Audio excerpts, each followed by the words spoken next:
Chapter 30. She might have chest pains when Yin Chuji saw that Yin Chuyi and the others had her back. Her petite body quivered even more. Yin Chujio used her sleeve to wipe her tears. Boo-hoo! I can't even be considered a decent human being anymore. Bai Moyu used me to do so many things that are harmful to the Yin family. And yet my brothers and sisters still protect me like this. I, Yin Chujio, swear that I will be eternal enemies against Bai Moyu in the future, and guard the Yin family until my dying breath. Once Yin Chua saw Yin Chujio crying so badly, she found her heart going out to her, and she took out her handkerchief to wipe her tears. Yin Chuyi, too, thought that they had not paid enough attention to Yin Chujio before this. Or else, there was no way young Jio would have been tricked by that sleazy Bai Moyu. For Yin Chuki was the only one who turned her head away and pouted, because she did not believe in Yin Chujio's words. As for Yin Chushan, her eyes sparkled. It's no wonder why my brother said that Yin Chujio changed. She's really different from before. One Yin Chujio tumbled into Yin Chua's arms as she sobbed and sniffled, but during that time, she was actually thinking, what the heck? How did fifth sister develop so well? This is a D cup, right? I'm so jealous. 11 Bai Moya's face turned red with rage. Bai Moru had been the one talking just now, and he did not have the chance to speak. He did not expect that Yin Chujio would be able to turn the tables with just a few words. We're the victims, but now we're the slanderers and blackmailers. When did Yin Chujio possess such a silver tongue? Does it mean that everything from before was an act to deceive me? Yin Chujio, you know what the truth is. You better hand us Morris' antidote right now, otherwise, the Bai family will not let this slide. And we're not to be trifled with.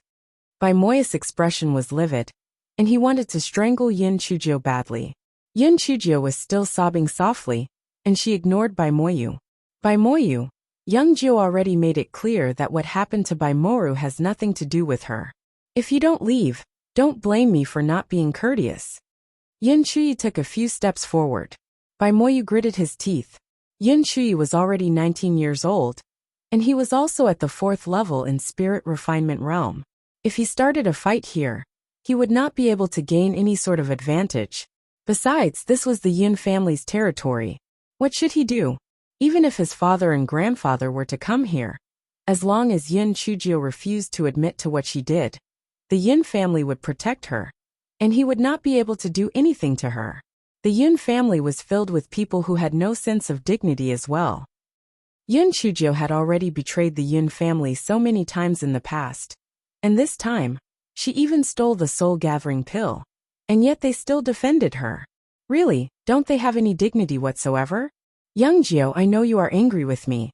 What do you want me to do in order to save Moru? I will meet every condition you make. Even if you ask me to make up with you, I will. Yin Chuyi and the others immediately turned to Yin Chujio. What? Did young Jio do this because she argued with Bai Moyu? Is she lying to us again? Yin Chujio secretly cursed in her heart. This scumbag is really a sinister son of a gun. Bai Moyu, stop blowing your own trumpet. A sissy like you wouldn't even deserve licking my shoes. I will rather be a nun than marry you. Yin Chujio pointed at Bai Moyu and stomped on the ground as she shouted. The people of the Yin family felt relieved when they saw Yin Chujio acting like this. It seemed that young Jio had really decided to reform herself. Bai Moya's expression was livid with rage. This Yin Chujio, she's too despicable. I'll have to search for a chance to kill her, and only then will I be able to vent my hatred toward her. But what's important now is to cure Moru, and I'll settle this score slowly in the future. Once Bai Moyu thought of this, he forced himself to endure his anger and said, Yin Chujio, stop beating around the bush. Just what do I need to do for you to save Moru? Yin Chujio sighed. Alright then, you might be scum, but I have nothing against Bai Moru. It's a real pity that a healthy girl like her suddenly ended up like this too.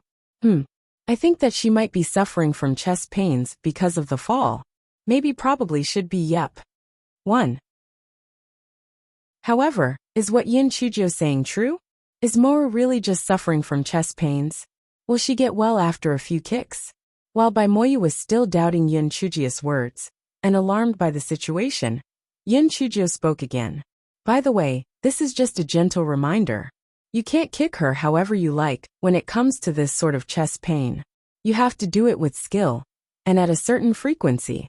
If you don't kick her properly, Baimora might spend the rest of her life like this. No. No. Save me, brother. Save me. Baimora was teetering on the edge of a mental breakdown by now. Baimoyu gave Yin Chujio a dark and ghastly glare. Yin Chujio, stop beating around the bush. My patience is limited. What are your conditions? What do you want before you're willing to treat Moru? Yin Chujio sighed. All right. I don't usually show my abilities, but I can help you give Baimoru a few kicks. Still, you should know that my body isn't that healthy, and with each kick, I will need a lot of supplements to recover my strength. So how about this? With each kick, the Bai family pays me 10,000 taels of silver. Since Baimora's condition is so serious, I reckon that she will need 50 kicks before she becomes well. 5. The crowd gasped. Oh my goodness! Won't 50 kicks mean 500,000 taels of silver? There were complicated emotions in the eyes of those who were smart as they looked at Yin Chujio. What the heck? Who was the one who said that Yin Chujio is a piece of trash and a fool with her head wrapped up in love? She's an imp that will swallow a person whole. Here we are, standing up for her. Why? She has just set up a trap so that she can scam the Bai family out of their money. 3. Chapter 32. Goodbye. I won't be seeing you off. Although the crowd could tell that Yin Chujio was actually an imp, they were not angry.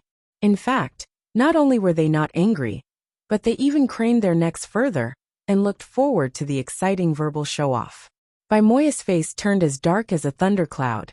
Yin Chujio, this is too much. 500,000 taels of silver. Dream on. Yin Chujio sighed in a seemingly helpless fashion. I just want to help. Since you think it's expensive, just forget it then. In any case, I'm not the one paralyzed. I didn't expect the fourth young mistress of the Bai family to not even be worth 500,000 taels of silver. How cheap. One cheap. You're the one who's cheap. Yin Chujio, I won't forgive you. Baimoru was so angry that her face twisted into a savage expression. She wished that she could bite Yin Chujio to death. Yin Chujio pursed her lips in an unbothered fashion. It's as they say, nobody can help a stubborn person. Well, off you go. I won't be sending you off. I'm going home for dinner. After Yin Chujio finished speaking and put on a show about really wanting to go back into her residence, Baimoru became terrified. Grandfather hired the most famous physician in Yi City to treat me, but even he couldn't figure out what's wrong with me. Am I truly going to be like this forever? No. Brother, give her the silver. Save me. When Baimoru saw that Yin Chujio had really turned around and entered the door, she was finally unable to keep up her stubborn front. Baimoru put on a troubled expression. 500,000 taels of silver is not a small amount.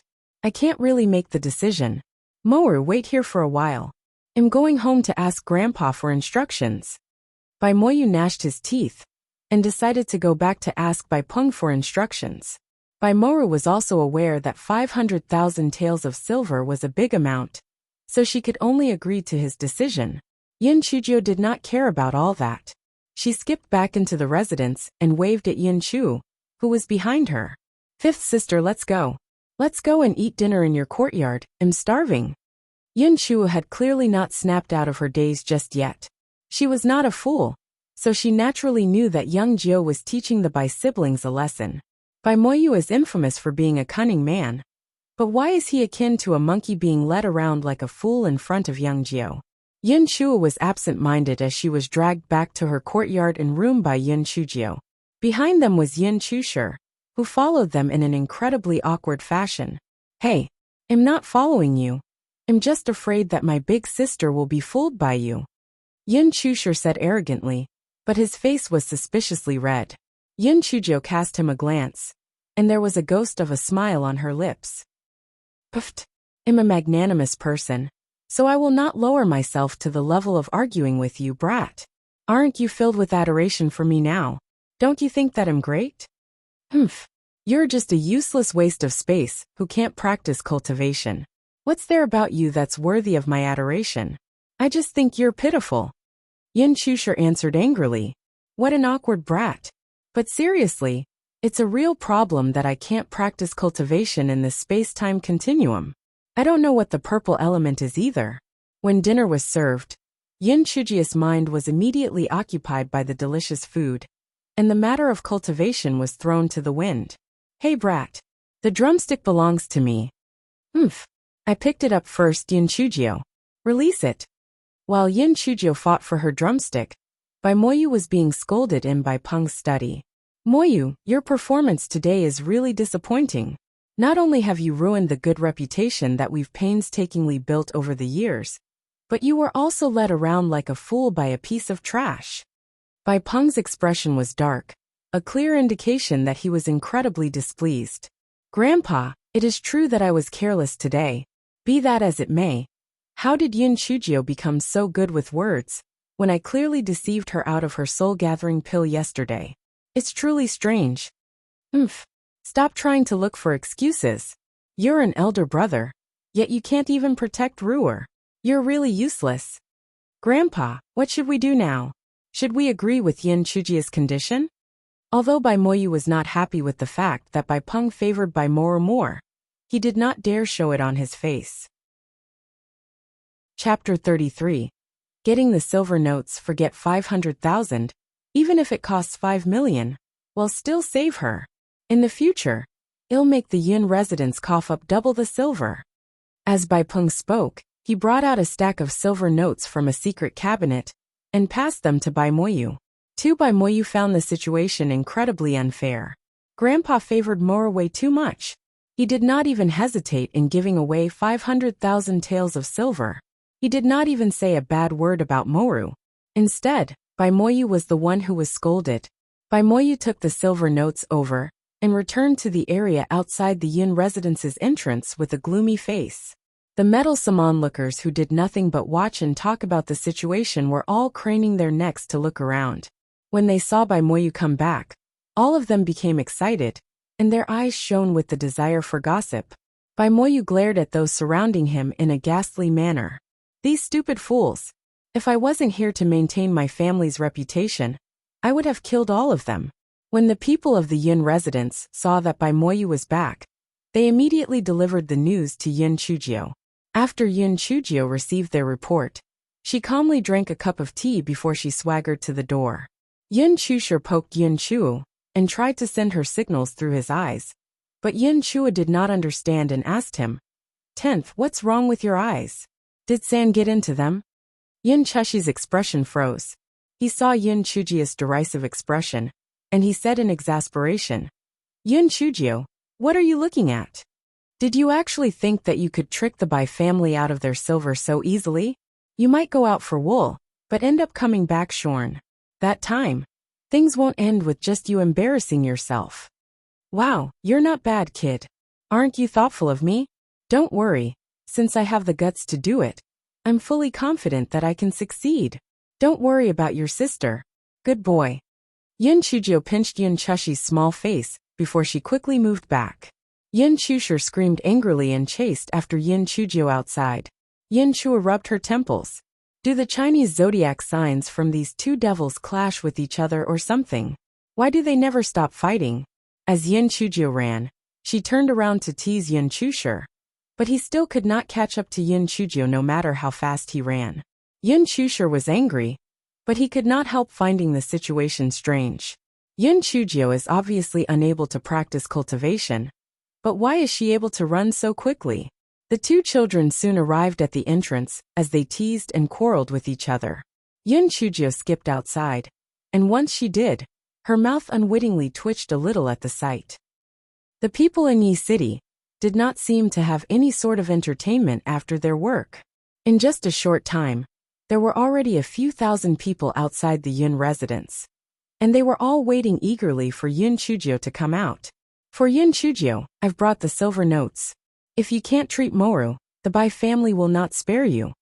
The glare Bai Moyu fixed on Chu Yunjio was so fierce that his eyes looked like they were laced with poison. However, Yin Chujio's gaze was like a long hook that was fixed on the thick stack of silver notes. "Come now, this can be easily settled. I'm a trustworthy person. I guarantee you that once I get the money, I will get rid of her illness. Now give me the money. If I'm in a good mood, I'll be able to kick accurately. I guarantee you, I'll give you back a lively Baimoru. Baimoyu suppressed his anger and threw the silver notes at Yin Chujio. Yin Chujio was not bothered by that.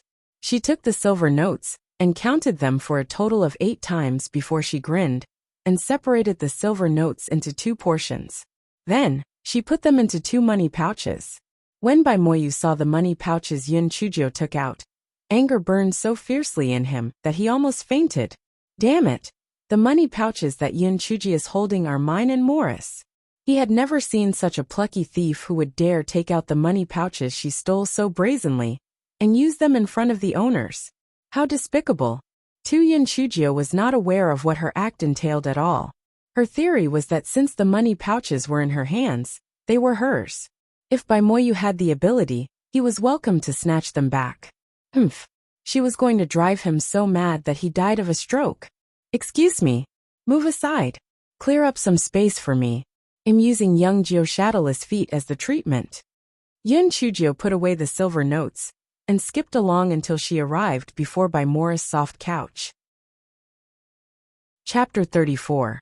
Young Jio's therapy session. After listening to what Yin Chujio said, the onlooking crowd immediately emptied out some space. Their eyes were wide open, and they were prepared to watch the unprecedented kicking therapy. Yin Chuki whispered to Yin Chushan, as she thoroughly relished in Yin Chujio's impending suffering. Third sister, don't you think Yin Chujio is just causing trouble for herself? If kicks can heal, pigs can probably fly too. 5 Yin Chushan's eyes flashed. Maybe our 9th sister is just using kicks as a pretext. It's possible that the head of the household gave her some secret remedy. She previously poisoned Baimoru, and she's now trying to cure Baimoru of her poison while kicking her. One Yin Chujio came to a sudden realization and scowled as she pouted. The head of the household is always so biased. Why is he treating this piece of scum so well? 3 Yin Chushan said nothing, but gave a thought-provoking smile. Yin Chuki sneered contemptuously at Yin Chujio when she saw that Yin Chushan was not uttering a word. At that moment, everyone from the Bai family had moved away and left Baimoru alone on the soft couch. Yin Chujio squatted in front of Baimoru, smiled, and said, Baimoru, this kick therapy must be carried out continuously without any interruptions halfway, or else there will be consequences. For example, you might not be able to move one of your hands or legs again. Do you understand that? One Baimoru was filled with both hate and fear, but she just gritted her teeth and said, Okay, why you can just kick me however you want. Yin Chujio clapped her hands and said, Then let's start. I've received your money, and I will now kick you to treat you. I'm a trustworthy person, so I'll definitely kick you 50 times. After Yin Chujio said that, she kicked Baimoru's waist. Baimoru flew a few meters away. Coincidentally, her face hit the floor first. Baimoru moaned from the pain, and hatred filled her heart. Yin Chujio, just you wait. Once I recover, I'll kill you for what you've done. Baimoru decided to close her eyes. There were still 49 kicks left. All she needed to do was bear with it, and it would be over. Baimoru waited and continued to wait. The feeling of suspense filled her heart, but Yin Chujio never kicked her. Yin Chujio, hurry up. Baimoru could not help but urge her to move. Wow, this is my first time seeing someone ask for a kick. You see, my small body is weak, and I get sick often. Whenever I kick you, a lot of my primordial chi is spent. I have no choice but to slow down. There's no need for us to hurry. Baimoru was so pissed that she almost fainted, but she could only lie down and wait. Yin Chujio took out the silver notes and counted them. She smiled like a blooming flower and started to rub her fists before she said, Young Jio's shadowless feet. Yin Chujio skipped up to Baimoru and started to kick her. Kick, kick, kick the ball. Kick it very high. Kick it over the garden wall. Kick it to the sky. For Baimoru regained the feeling in her limbs after she endured around 10 kicks. But she dared not move away when she remembered Yin Chujio's warning. She could only let Yin Chujio kick her with her left and right legs. 48, 49, 50. Baimoru finally managed to count 50 kicks. She thought that Yin Chujio would stop, hence, she did not expect Yin Chujio to say with all apparent seriousness, Since you're so cooperative, I'll give you another kick. It's to strengthen the efficiency of the treatment. Yin Chujo quickly gave Baimoru one last ruthless kick the moment Baimoru was stunned. This kick was more powerful than her previous kicks, and Baimoru was sent flying more than 100 feet away. She spat out blood, choked a little and fainted. Moru! Moru! Are you okay? Baimoru quickly ran to Baimoru's side, pressed down on her philtrum and shouted, 7 Yin Chujo! You're asking for death. Baimoru's eyes turned bloodshot, and he wished he could kill Yin Chujo immediately. Yin Chujo shrugged. You're such ungrateful bastards. I'm just trying to help. Baimoru's meridian system is blocked, and I was just forcing the extravasated blood out of her body. I didn't even charge you for that. How could you ignore my kindness? Chapter 35. Please come again. The onlooking crowd started to discuss among themselves when they saw the scene. Yin Chujo is in trouble now. She did not treat Baimoru, but she kicked her until she spat out blood. Exactly. I told you that this kick therapy is utter nonsense. Let's see how she clears up this mess now. Yes, Yin Chujo is just too money hungry.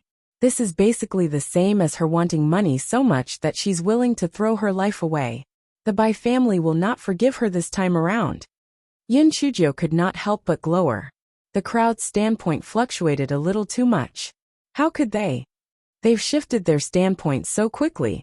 Yin Chujo caught sight of Baimoru's eyebrows quivering. She could not help but roll her eyes. Baimoru, although I've ended my treatment, some patients have special conditions.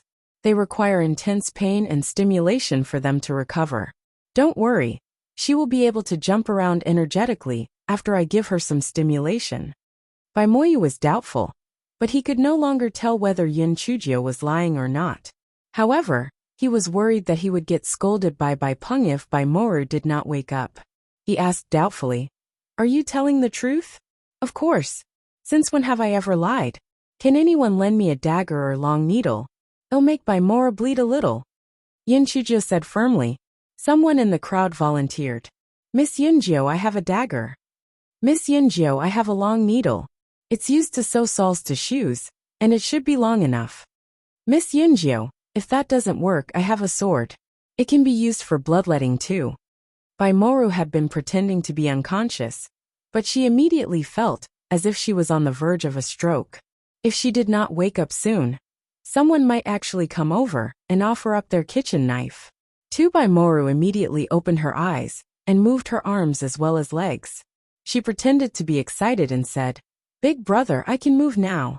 I can move.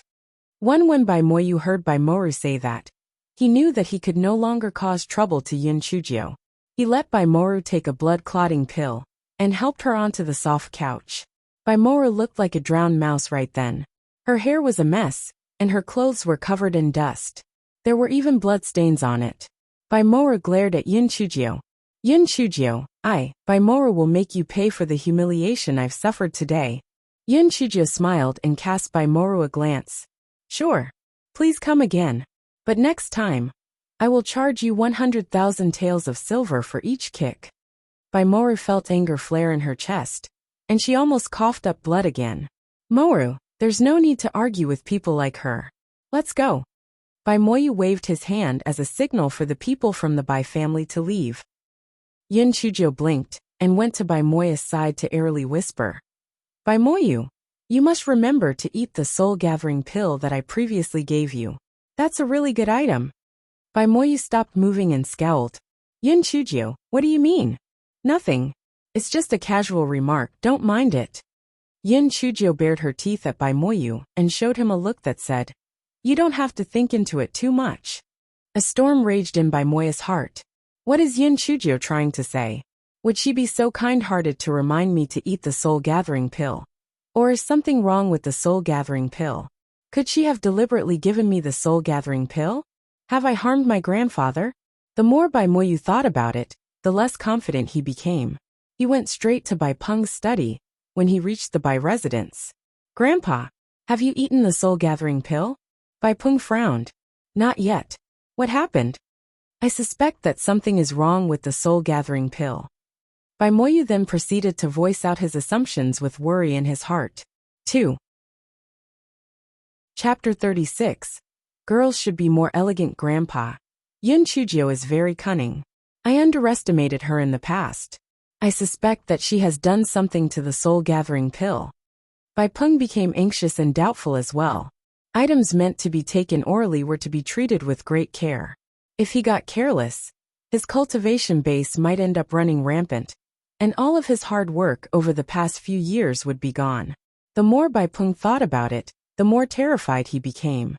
Fortunately, he had not taken the pill just yet, or else he would possibly have to face unimaginable consequences. Grandpa, let's find someone to confirm whether it's safe before you eat it. That's the only choice we have. Yun Chujio is truly wicked to the core. How is Moru, by the way? She's okay now. She's gone back to rest at her place. Bai Moyu dared not mention that Bai Moru was kicked so hard by Yun Chujio that she spat out blood. Do you perhaps think that I favor Moru? Bai Peng's eyes were sharply fixed on Bai Moyu. Unable to help himself, Bai Moyu muttered in a slightly flustered fashion. And no, I just feel that Moru is a little too willful. Bai Peng smiled. It's okay for girls to be a little more willful. As long as she is pretty and has a good affinity, no one cares. Your aunt behaved the same way in the past, but in the end, she still married into the Su family. We just have to make sure that she remembers the good of her blood family, so that she doesn't forget her roots. Moru has the most outstanding looks in the Bai family. The Falling Cloud sect has many disciples who come from big families. When you're inside, you should look around to see if there is anyone who can be her suitable husband. If Moru marries into a good family, that would be an advantage for the Bai family. If your aunt did not marry into the Su family, how would we have the ability to fight against the Yun family? Moyu, those destined for great things have to think further ahead. We cannot focus on just the present, understand? I am regretful of my previous attitude. I understand what you mean now.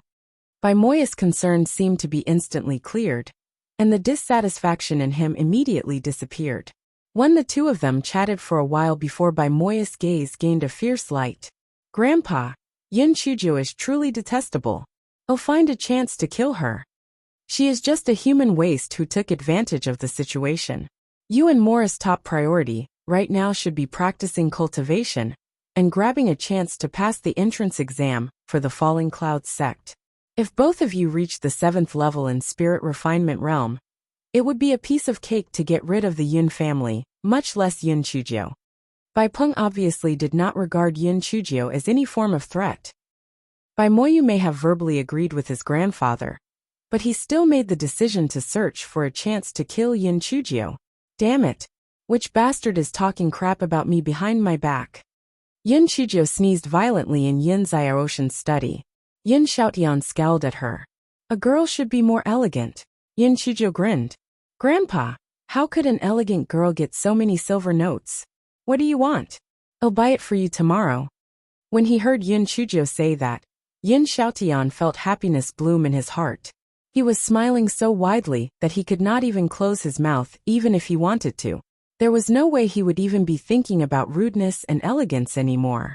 I'm not lacking in anything. As for you, all your clothes are black. No matter how we advised you, you wouldn't listen to us. Since you're enlightened now, you should quickly get yourself some good cloth, so that you own some clothes of brighter colors. When Yun Xiaotian saw that Yun Chujio had been dressed in the attire for the disciples of the family over the past few days, he assumed that the young lady no longer wanted to dress in black. Yun Jio grinned. Grandpa, well said. I'll go and get new cloth tomorrow. I won't just buy cloth for myself.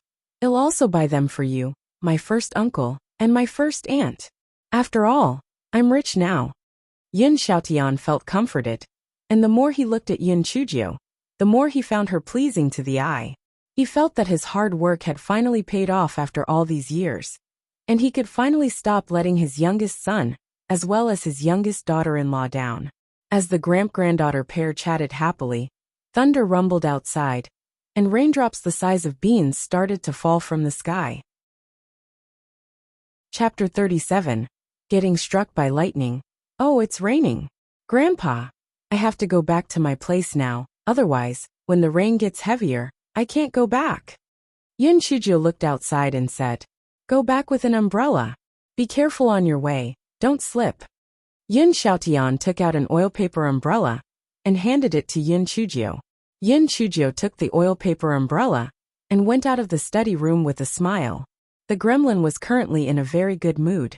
I had a good harvest today. I earned 500,000 taels of silver in just one day. And there are also a few hundred taels of silver in Bai Moyu and Bai Morris money pouches as well. Moreover, she had also cleared her name completely. The skeptical Bai Peng would not dare eat the soul-gathering pill that Bai Moyu got from her as well. Haha, what a beautiful day. While the girl still had her head in the clouds, a purple lightning bolt in the sky came crackling in her direction. Yin Chujio was so terrified that she cursed. She threw away her umbrella and hopped away frantically like a rabbit. However, it seemed that the lightning bolt was able to see her. Even though Yin Chujio ran everywhere, the lightning bolt continued to chase after her. One Yin Chujio was about to cry. What the heck? Has anyone ever seen a lightning bolt that can sweep corners? You're just intent on hitting me, aren't you? Is it because I've been running my mouth today, and I said something so horrible that karma's decided to strike me with lightning? I haven't done anything wrong. Why do you want to hit me? If you're so skilled in chasing after people, you can go and hit that scumbag by instead. Fuck. You little loach, go away. If you hit me, Independent Illinois bite you. Yin Chujio was driven to a corner because of the purple lightning bolt. Hence, she started to curse up a storm. Despite that, it was useless. The lightning bolt still hit Yin Chujio. Yin Chujio felt numb from head to toe. And like a heroine in a tragic drama, she fainted. However, she only remained unconscious for a few breaths before she woke up. She then scrambled to her feet and dashed all the way back to her place. Milady, why didn't you carry an umbrella? Why is there mud on your clothes? Milady, did you fall? Did you get hurt? When Chunyu saw that Yin Chujio had returned, she quickly went up to serve her. Yin Chujio waved her hand. The first thing she did was not to see whether she was injured or not, but to take out the money pouches hidden in her clothes. She broke into a smile. The money pouches were not wet at all. She did not expect the pretty boy's clothes to be so good that they were actually waterproof. Indeed, Yin Chujio had been wearing Di Baiming's clothes underneath her robe because Yin Chujio was afraid of death, and she knew that his clothes were definitely valuable. Hence, she had been speculating that they would be able to save her life during a critical moment. Yin Chujio took out a large stack of silver notes from the money pouches. Chunyu, keep this money for me. Chunyu was stunned for a while, but a moment later, she was so touched that she was almost in tears. In the past, the lady was so wary of her that she behaved as if Chunyu was a thief and never allowed her to manage her money. She never imagined that the lady would now allow her to protect so many silver notes. After taking a hot bath, Yin Chujio began to practice cultivation. Yin Chujio sat cross-legged on her bed and mumbled, "Although I'm only absorbing a few tiny purple light balls every day, if I accumulate them little by little, they will gradually become a lot." Yin Chujio suddenly stopped talking. Why are there suddenly so many purple light balls in my body? Wow, this amount is equivalent to half a year's worth of cultivation, right? Yin Chujio was stunned for a moment before she slapped her thigh. Yes, that must be the case. These tiny purple light balls are definitely related to the lightning bolt. I was struck by lightning just now, so that's why there are so many purple balls of light in my body. Are they related to lightning? Could this be the lightning element? But I've never heard anyone mention that there is a lightning element aside from the 5 elements. I'm not going to care anymore. Since it exists, there has to be a reasonable explanation. Maybe my lightning element is stronger than other elements. If anyone bullies me, I will send the person a lightning bolt and kill him or her. Ahahaha. It feels amazing just thinking about it. The more she thought about it, the happier she became. But in the end, she thought of a big problem. Although this lightning element looks very powerful, it usually comes to me at a pitiful amount.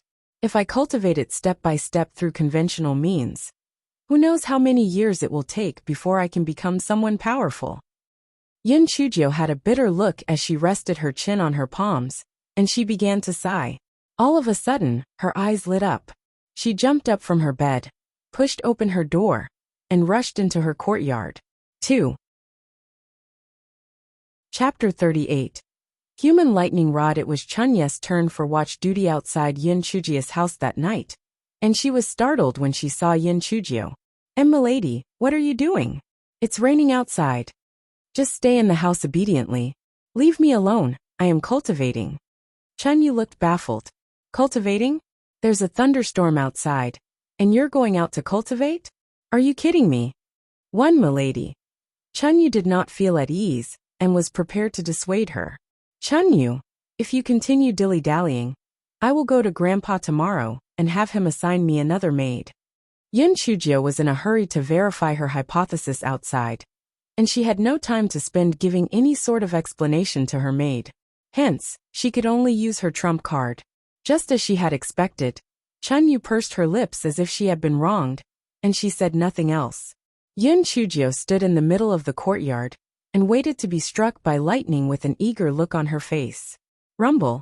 After a few rumbles, silver lightning crackled in the sky, but it did not hit Yin Chujio. Yin Chujio frowned and waited for a little while longer. Then another lightning bolt came down, but it still did not hit Yin Chujio. Yin Chujio blinked, let out a few fake coughs, and started to recite a poem she had already made in her heart with great emotion. There's a hopeless idiot in this vast land. May the storm rage more violently. May lightning strike me. Chunyu was in the room when she saw this, and she was so terrified that she was completely dumbfounded. "I'm done, my life is over. The lady must have lost her mind. I was wondering why she was behaving so abnormally. It's because she's gone completely bonkers." No one knew whether Yin Chujia's poem was really effective, or whether there was some other reason. But a purple lightning bolt truly appeared, and struck Yin Chujio, after it took a few turns in the sky. With great satisfaction, Yin Chujio fainted from the blast. Chunyu was just about to rush out of the room when she saw Yin Chujio jump up and giggle happily. "Hooray!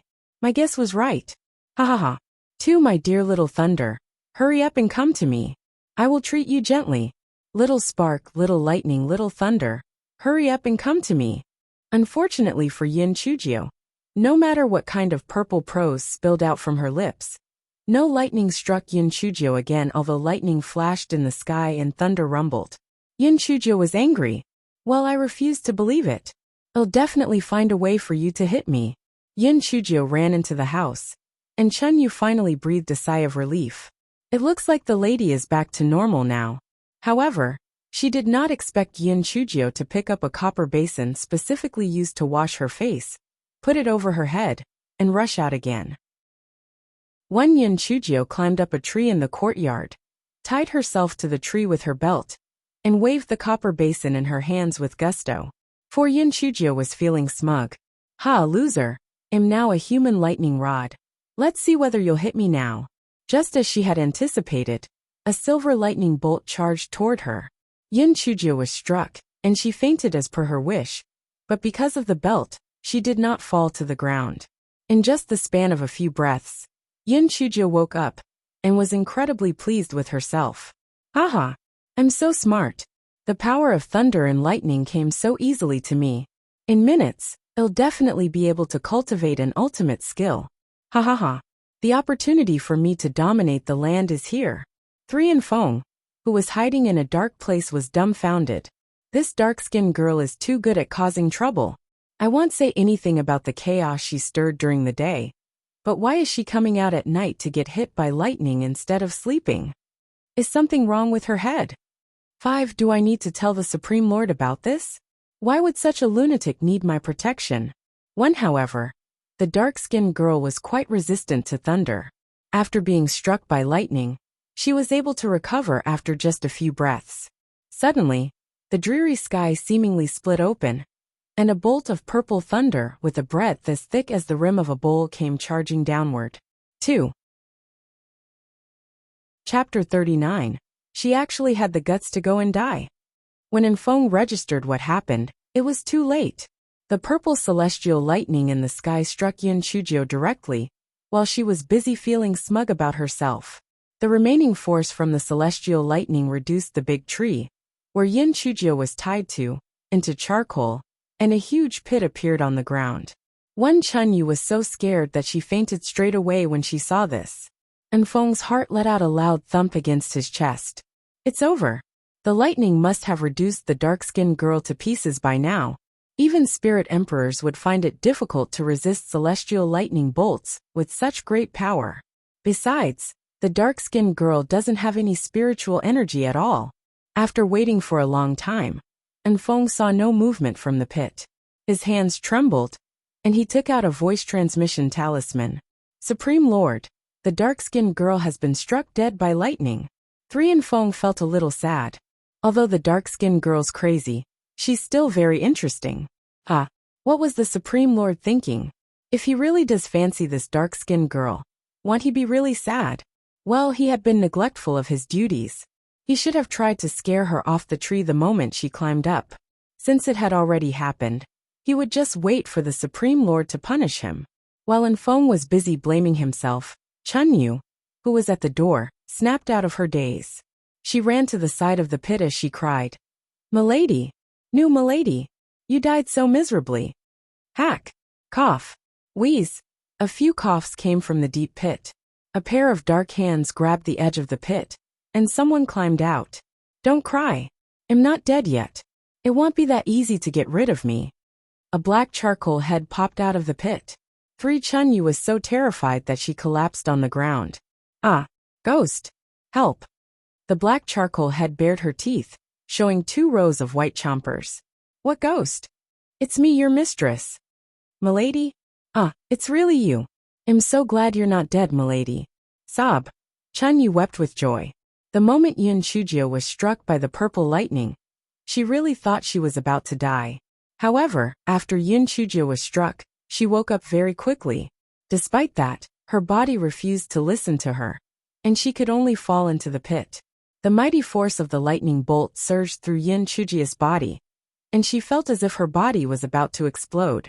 Right when Yun Chujio thought she was going to croak, the power of the lightning in her body mysteriously disappeared, as though it had been devoured by something.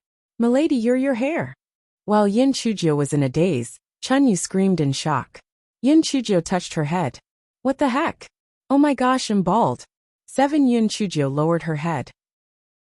Her robes were also burnt to a crisp, but luckily, the effectiveness of the pretty boy's clothes was really awesome, and they were completely unharmed. They were, in fact, the sole reason why she was not committing an act of public indecency right then. At that moment, Yun Chujio did not care what kind of energy she had absorbed from the lightning earlier. She just dashed straight into her room. Yun Chujio took a look at the bronze mirror, and she started to fume. "I was already dark enough before, and now I'm even darker. I don't even have hair now. I've become even darker and bald now. I look so ugly. Gah. My eyebrows are gone too. 5 aha." Yun Chujio's furious shouts were heard continuously from within the house. Fortunately, the storm was raging outside, and no one noticed just how abnormal the situation was in Yun Chujio's room. And Feng, who was hiding in the corner, started pacing around. "It's over. It's all over.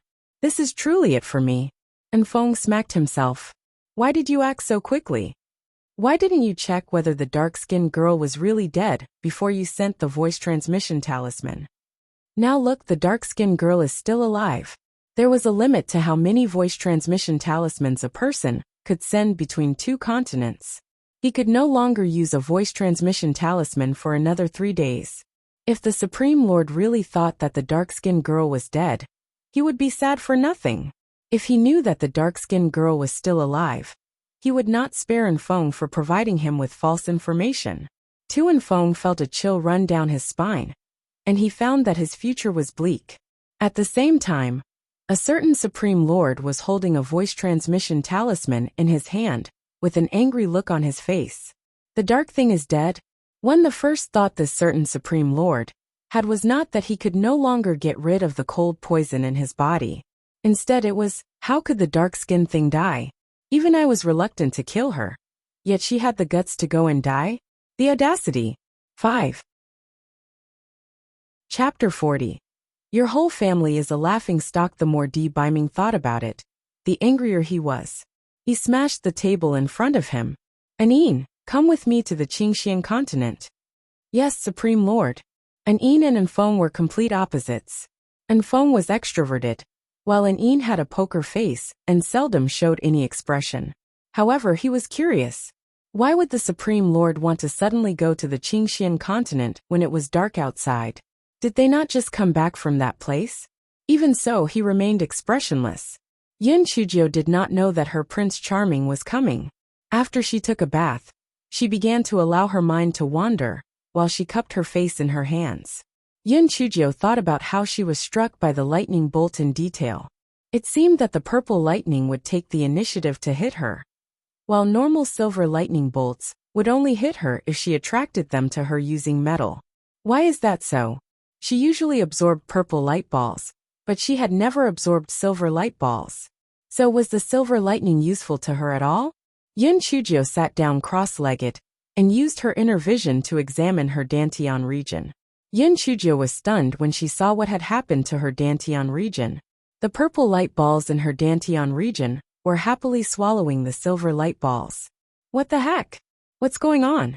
They operate by the law of the jungle too? Yin Chujio's spiritual energy was limited, so she could only observe it a little before she felt dizzy. She immediately stopped using her inner vision. Right after Yin Chujio's divine sense left her Dantian region, a black and bright seed happily shot out of the purple light balls.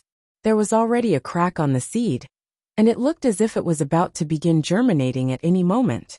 However, Yin Chujio knew nothing about this. She was currently touching her very smooth bald head. Bugger! How am I supposed to meet anyone like this? My eyebrows are not a big deal. I can just draw some with a charcoal stick, but what about my hair? Am I supposed to wear a hat all day now? In spite of this, Yin Chujio was the carefree type. After thinking about it for a while, she found that she could not make heads or tails of it, so she decided to just turn over and sleep. Before she fell asleep, she laughed at herself. Well, there are still benefits to having no hair. At least after taking a bath, I can go to bed without waiting for it to dry. The next morning, while Yin Chujio was still in dreamland, goosebumps broke all over her skin. Something was wrong. Danger was afoot. In the past, Yin Chujio was able to avoid countless dangers because she relied on this kind of intuition. But before she was able to do anything, her poor door was destroyed again. Tu Chunyu screamed in fear, and immediately after, Chu Yunjiu heard nothing else from her. Yin Chujio quickly scanned the room, but there was not a single sharp weapon that she could use for self-defense. She gnashed her teeth and could only pick up her pillow. At the very least, she could use it as a hidden weapon during critical moments. Her bedroom door was swiftly shattered to pieces, and Yin Chujio realized that she was finding the scene more familiar with each passing moment. Before she could respond, a man in white came in. What in the world? It's the pretty boy. It really is the pretty boy. Does he have some kind of grudge against my bedroom door? The sun shone through the broken door, and it was as if it had decided to have its morning rays serve as decoration on Di Baiming's skin. Yin Chujio was dazed for a moment by the sight. The pretty boy was really beautiful. Darn it, he even came in with his own halo. He seriously knew how to look cool. Di Baiming was also a bit flabbergasted. Did Enfeng not say that the dark-skinned girl was dead? So what was this thing in front of him? After being dumbfounded for a moment, Di Baiming could not help but laugh and point at Yin Chujio. Ha ha ha. Your hair and eyebrows are so funny. Yin Chujio cursed in her heart. Why the heck are you laughing? You're the laughingstock here. Your whole family is a laughingstock. Why is the pretty boy here? Is he here to suck some of my blood again? Didn't he just finish sucking my blood the day before yesterday? You were ugly before this, but you're even uglier now. Haha. You don't need to light a candle at night. You can just use your head to light up the area. Di Baiming was usually aloof, but for some reason, when he met up with Yin Chujio, he was just incredibly tempted to tease her. As expected, Yin Chujio flew into a rage, and the pillow in her hands went charging at Di Baiming. Chapter 41. Do you really adore me? Right after Yin Chujio threw the pillow in her hands, she regained her rationality. Come now. Why am I so impulsive? That pretty boy is not someone to be trifled with. Isn't this the same as me signing my own death warrant? Yun Chujio raised her head, and just as she expected, she saw Di Biming looking at her with a dark face. As for the pillow, well, it had already been reduced to dust. Hey dark-skinned thing, do you want to die? Di Biming took a few steps forward while he glared at Yun Chujio with a cold gleam in his eyes. Yun Chujio cursed in her heart. Doesn't this pretty boy turn hostile a little too quickly? He's so temperamental, he's basically schizophrenic. He was giggling over there like an idiot 1 moment ago. And he's pretending to be arrogant and aloof now. Since this pretty boy is so temperamental, he would really kill me, right? Damn it. This is a murder case caused by a pillow. Di Biming took a few steps forward again, and Yun Chujio felt the shadow of death covering her. What should I do? How should I deal with this? Yun Chujio's small face suddenly showed an expression of surprise and delight. Prince Charming? It's really you, Prince Charming. This is great. I thought I was dreaming just now. Prince Charming, I'm so fortunate to be able to see you again. I have to thank my ancestors now. Di Biming's facial expression became softer. He frowned. Since you're so excited to see me, why did you throw the pillow at me? Yun Chujio's mind whirred as she tried her hardest to think of an excuse. Two-faced woman. Since you want to die so much, I'll help you. Di Biming felt incredibly angry as he recalled the letter and phone previously gave him. Yun Chujio jumped down from the bed immediately, threw herself into Di Biming's arms, and held his waist. Prince Charming, actually, when I saw you coming so early in the morning, I knew that you must not have slept well. So I wanted to give you a pillow and let you have a good sleep. But I was a little embarrassed, so I ended up throwing the pillow at you. For a moment, Di Biming said nothing, and did nothing. Yun Chujio's little heart raced. What's the meaning behind this? If he's not taking any action, I'm not either. If the pretty boy wants to kill me, he'll have no choice but to fight. His fatal acupuncture point is right in front of my eyes. At that time, it'll be a life and death struggle. At the moment Di Biming was hugged by Yun Chujio, his mind went completely blank, as if an explosion went off in his head. What kind of feeling was that, you ask? Well, it was as if there were thousands of fireworks exploding in his mind at that moment. He had not expected this dark-skinned, shabby-looking thing to have such a soft and fragrant body. Not only did he not find her embrace repulsive, he even felt a little restless. At that moment, both Di Biming and Yun Chujio thought about different things while holding each other quietly. And during that moment, someone came staggering in. Supreme Lord! Supreme Lord! Listen to me. The dark-skinned thing did not die, she did not. When Enfeng saw what was happening in the room, he felt as if he had just taken a big step forward toward suicide. Supreme Lord, I did not see anything. I did not see you and dark-skinned thing hugging each other. Begone! Di Biming flung his sleeve, and the poor Enfeng was sent flying out like a kite. Di Biming took the chance to push Yun Chujio away. Dark-skinned thing, who gave you the permission to hug me? Do you want to die? Yun Chujio rolled her eyes in her heart. Can't you use something else aside from this? So uncivilized. While the girl continued making sarcastic quips in her heart, she put on an abashed expression. Prince Charming, I just can't help myself. If you think I have sullied your precious body, you can just smack me to death. Di Biming cast a glance at Yun Chujio. Do you really adore me? Yun Chujio nodded as hard as a little chick pecking at grain. Yes, of course. It's absolutely true. You're my Prince Charming. You're the sunshine in my heart. You're the source of my life. 5. Chapter 42. High and mighty pretender. After Di Biming listened to Yun Chujio, he was most pleased. His lips curled up slightly, and he hummed softly. Yun Chujio cursed him secretly. Hum my foot. You're just pretending to be high and mighty. Would you die if you talked more? Just what does the pretty boy mean by this? Is he intending to let me go? Di Biming took one step forward, and Yun Chujio was so nervous that it felt as if her little heart was going to jump straight out of her body. What does the pretty boy want? What does he want to do? Does he want to smack me to death? I already gave up my pride, and the pretty boy still wants to continue bothering me? Does he think I'm an easy target or what? Yun Chujio clenched her fists tightly while they remained hidden in her sleeves. As soon as Di Biming made any move, She was prepared to die fighting. Little did she expect Di Biming to walk and keep walking past Yin Chujio. Instead, he went straight to her bed. Dark-skinned thing, bring me a pillow. Di Biming took off his boots and coat, and he laid down on the bed. What? Yin Chujio stood like a silly mushroom. She could not figure out what Di Biming meant for a moment. Di Biming frowned. Didn't you say that I should have a good sleep? How can I sleep without a pillow? Or were they all lies? Oh, Prince Charming, my bedding is kept by my maid, so I have trouble recalling where my pillows are kept. Yin Chujio was becoming more fluent in telling lies, and she wanted to take this opportunity to know whether her silly maid was still alive or dead. You're so stupid. This room has only 2 cabinets, you just need to check them. Truly, you're so idiotic that your head must be empty. Di Biming put his hands behind his head while he mocked her in a relaxed manner. Yin Chujio felt so mad that she was about to die of anger because of this lunatic. This is my house. That is my bed. Who the heck are you calling stupid? You're the stupid one. You're stupid from head to toe. And even your hair is stupid. Yin Chujio scolded him from head to toe in her heart before she showed a flattering smile.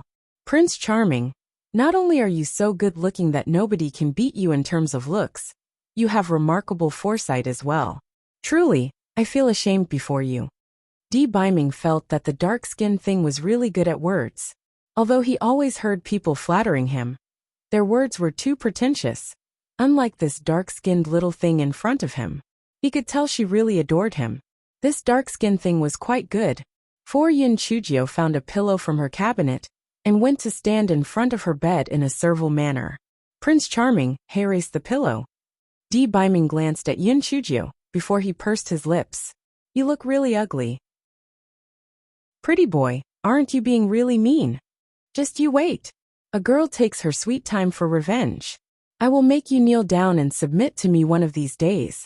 Yin Chujio took 2 deep breaths, and it was only then that she was able to suppress the raging storm in her heart. Yin Chujio spoke Di Biming in an obsequious manner. Prince Charming, please rest well. I will serve as your guard outside the door. And I promise you, I won't let even a single ant enter. Di Biming hummed in satisfaction. Then, he actually closed his eyes and fell asleep. Yin Chujio turned around and cursed him silently. Pretty boy, you bastard. Just sleep. It'd be good if you just continue sleeping until you die. When Yin Chujio walked out of the room, she saw Chun Yu laying on the floor completely still. She could not help but feel her heart sink. Has Chun Yu been killed by the pretty boy? Yin Chujio walked close to see if Chun Yu was still breathing, and when she discovered that she was breathing in a very stable manner, she felt her heart relaxing. By the looks of it, she just fainted out of fear. Yin Chi thought for a while. Chun Yu is timid. If she wakes up and causes a ruckus, it'll be bad if she ends up angering the pretty boy. Therefore, Yin Chujio tapped Chun Yu's acupuncture points to make her sleep while she moved her to the couch outside the house. After that, Yin Chujio went outside the house and took a look at the deep pit in the courtyard. She then turned around, looked at the broken doors of the room, touched her own bald head, and thought about the pretty boy laying on her bed. She suddenly felt that her life was damn exciting. 3. Chapter 43. Your Supreme Lord is sleeping. Yin Chujio was gazing up at the sky. Her neck was craned at a beautiful 45-degree angle, a gloomy look on her face. Round the corner, someone snickered. Yin Chujio spun around. The source of snickering was the very person the pretty boy had sent flying. And Feng had been tremendously anxious. He had been worried that Di Biming would punish him. That anxiety vanished when he saw the funny look on Yin Chujio's face. He could not help but laugh. Even the usually expressionless Yin could not fight off the twitching of his mouth. Yin Chujio scolded them in her heart. Birds of a feather really flock together. The pretty boy's subordinates are no better than him. What are you laughing at? Have you never seen a bald person? Or have you never seen such a beautiful bald head? Yin Chujio glared at Enfeng fiercely. Enfeng had grown used to Yin Chujio's erratic personality over the past few days, so he was not bothered. He asked curiously, Dark ninth young mistress, where is our Supreme Lord? Enfeng had swallowed the words dark-skinned lass that were already at the tip of his tongue. His supreme lord had already embraced the dark-skinned lass. So it was possible that this dark-skinned lass would jump up the social ladder overnight. It was better for him to not offend her. He's sleeping. Both of you, don't linger around doing nothing either. Hurry up and fill up the deep pit for me. Yun Chujio put a hand behind her back and pointed at the deep pit in front with the other. After Yun Chujio finished talking, Enfong and Anin both looked dumbfounded. She thought, did I fail in pretending to be high and mighty, so I wasn't able to give orders to these two? What she did not know was that Enfong and Anin were practically experiencing a baptism of their world views, moral views, and views in life. The Supreme Lord is sleeping in a lattice bed? Oh my goodness! This is breaking news. The Supreme Lord is the most nitpicky man in the Tianyuan continent. He's also the one who puts on airs the most. Forget about sleeping on a lattice bed. He's someone who'll throw away his belongings if a lady touched it. There are even rumors saying that the Supreme Lord either has problems with his private parts, or he is gay. And Feng's gaze on Yun Chujio became even more respectful. The Supreme Lord must have fallen for this dark-skinned lass. I saw them hugging each other tightly, and when the Supreme Lord heard that this dark-skinned lass died, he rushed over overnight. What did this mean? This says that the Supreme Lord cares about this dark-skinned lass very much. Perhaps soon, this dark-skinned lass will become a concubine for the Supreme Lord. Although her spiritual energy is too low, and she can't be brought back to Tianyuan continent, the Supreme Lord can come over here. And we can also grab that chance to follow him along, and come for a stroll. If the palace master and his wife know about this, they would be pleased. As Enfong thought about this, he went off to fill up the deep pit in a servile manner. Yun Chujio blinked. Did I say something incredible? Why are these two guards behaving so respectfully toward me? Yun Chujio was not worried about others learning of the ruckus over here. Individuals like the pretty boy definitely had divine arts that could allow them to insulate sounds. Filling up the deep pit was a difficult task for Yun Chujio, but it was just a piece of cake for Enfong, who had high spiritual energy. After just a while, he moved all the soil around the pit back to where they belonged. Yun Chujio looked at the sun and touched her belly. It was time for breakfast. She had to go to the main kitchen. Firstly, she wanted to eat her breakfast. Secondly, she would not cause any suspicion, just because no one went over to get her breakfast. If her newfound grandfather found out that she hid a man in the house, he might become so angry that he will faint. Besides, this pretty boy was temperamental. It would be bad if he injured the people in the Yun family. Yun Chujio picked up a branch struck by lightning last night from the floor, walked into the house, and started to draw her eyebrows in front of a mirror. As a Secret Service agent in her previous life, putting on a disguise was something normal for her, so drawing eyebrows on her face was just a piece of cake for Yun Chujio. Soon, Yun Chujio had drawn a pair of eyebrows that looked exactly like her original eyebrows. She then removed the bamboo hat hanging on the wall, put it on her head, and walked out of the house. Chapter 44. Sooner or later, you'll belong to the Supreme Lord. He'll go collect breakfast. Both of you, make sure you guard the house well. Yun Chujio was highly skilled in making a fuss out of a casual remark. Once she became aware of the change in attitude within the two guards toward her, Yun Chujio put on a really good act of acting as their superior. Yes, ninth young mistress, remember to bring our share too. Enfong said in an apple-polishing tone. Yun Chujio agreed to his request and strode out the courtyard. Along the way, the people who met the ninth young mistress were puzzled as to why she put on a bamboo hat over her head. Yet, no one dared to ask, and they saw no strange behavior from her either. When Yun Chujio reached the main kitchen, she ordered the servants to pack 2 full boxes of food. Yun Chujio carried the food boxes and went back to her courtyard. Then, she called Enfong and Anin over for breakfast. After breakfast, Yun Chujio put on an act of leaning against the rattan chair in a relaxed manner, so that she could start digging for information. How should I call both of you? This humble servant is Enfong. This humble servant is Anin. When Yun Chujio heard how these two people referred to themselves, she thought to herself, "You're the pretty boy's servants. Why are you referring to yourselves as humble servants in front of me?" Yun Chujio went ahead and said, "Oh, come now, I don't deserve this. Both of you are masters in cultivation. How could you call yourselves servants in front of a loser who cannot practice cultivation?" And Feng tried to please her by saying, "Ninth young mistress, sooner or later, you'll belong to the Supreme Lord. You're our mistress, and we're your servants. So it's only proper to address ourselves as servants in front of you." Yin Chujio was so shocked that she fell on her butt. Once she scrambled to her feet, she chuckled dryly. "It's too early to say those things. The Supreme Lord has very high standards, and people like me might not even get noticed by him." And Feng suddenly raised his tone. "Ninth young mistress, please don't look down on yourself. I can tell that the Supreme Lord is absolutely, completely, certainly, utterly satisfied with you. Or else, how could our Supreme Lord hug you when he's usually a clean freak, much less sleep on your bed?" Yin Chujio just continued chuckling dryly, without saying anything. "That's a cosmic joke if I ever heard one. That pretty boy is just raring to kill me. And if it weren't for me shamelessly flattering him, I think I might have lost my life. Fancying me? He thinks I'm stupid, huh?" But Yin Chujio was happy that these two guards had a misunderstanding. She switched the topic of conversation. "And Feng, just now, you told your Supreme Lord that I'm not dead yet. What's that all about?"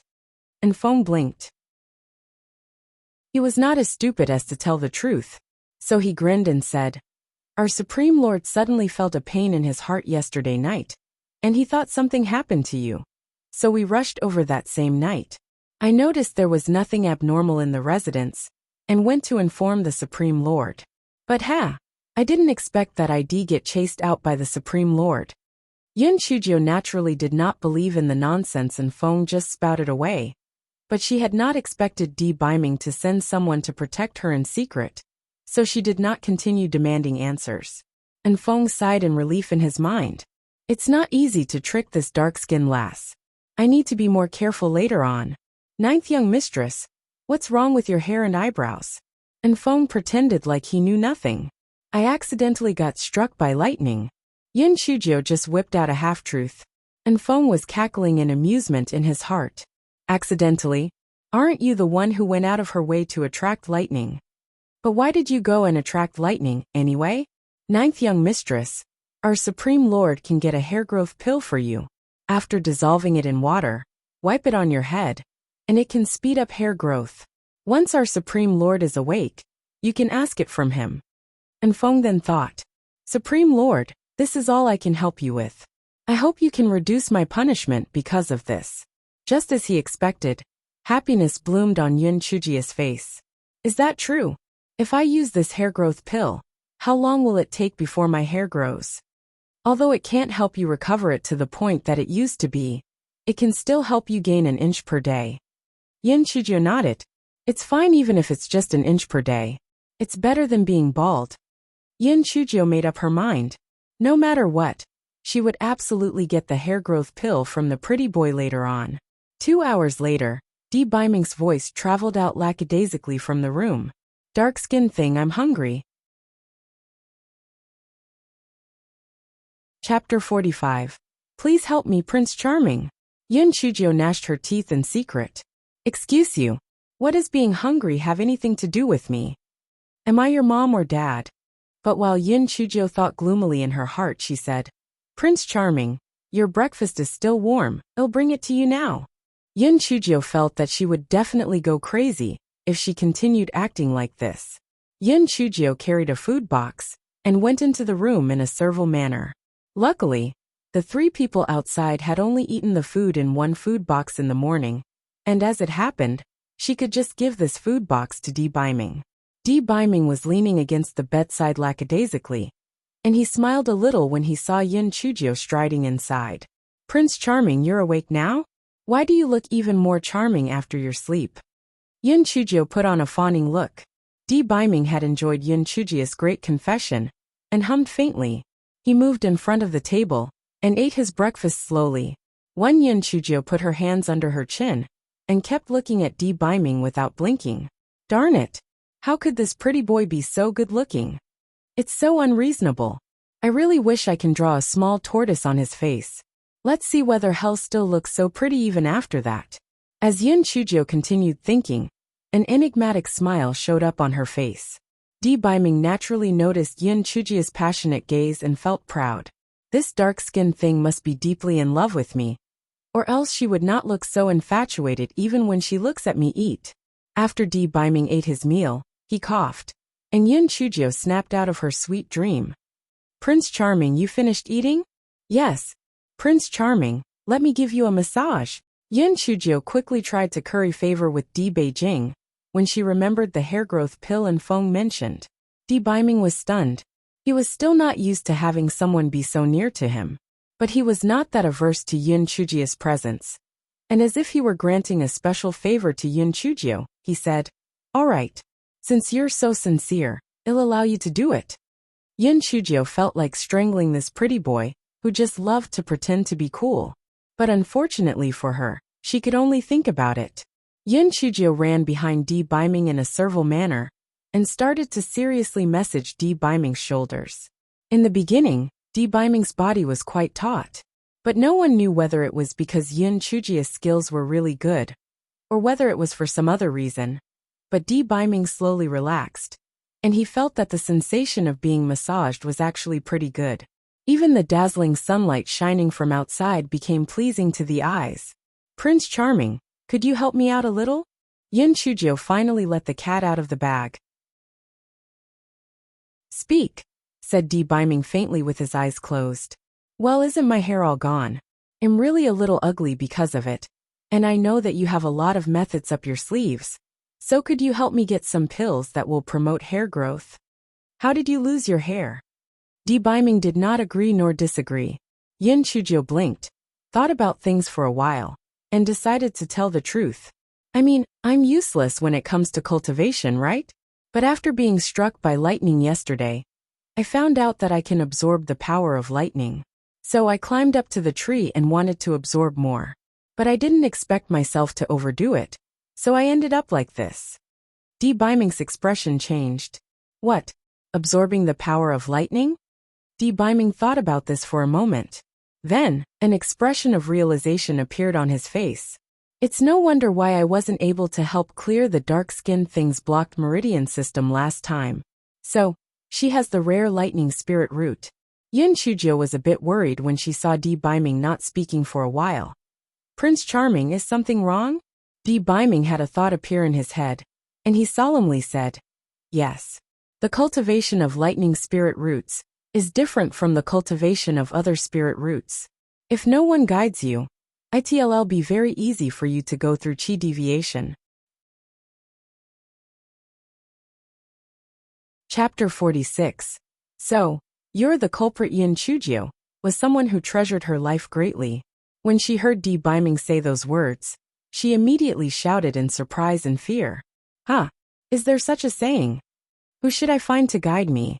The people in Yi City don't even know about lightning spirit roots. Only the main 4 sects in the Qingxian continent have cultivation techniques for lightning spiritual roots.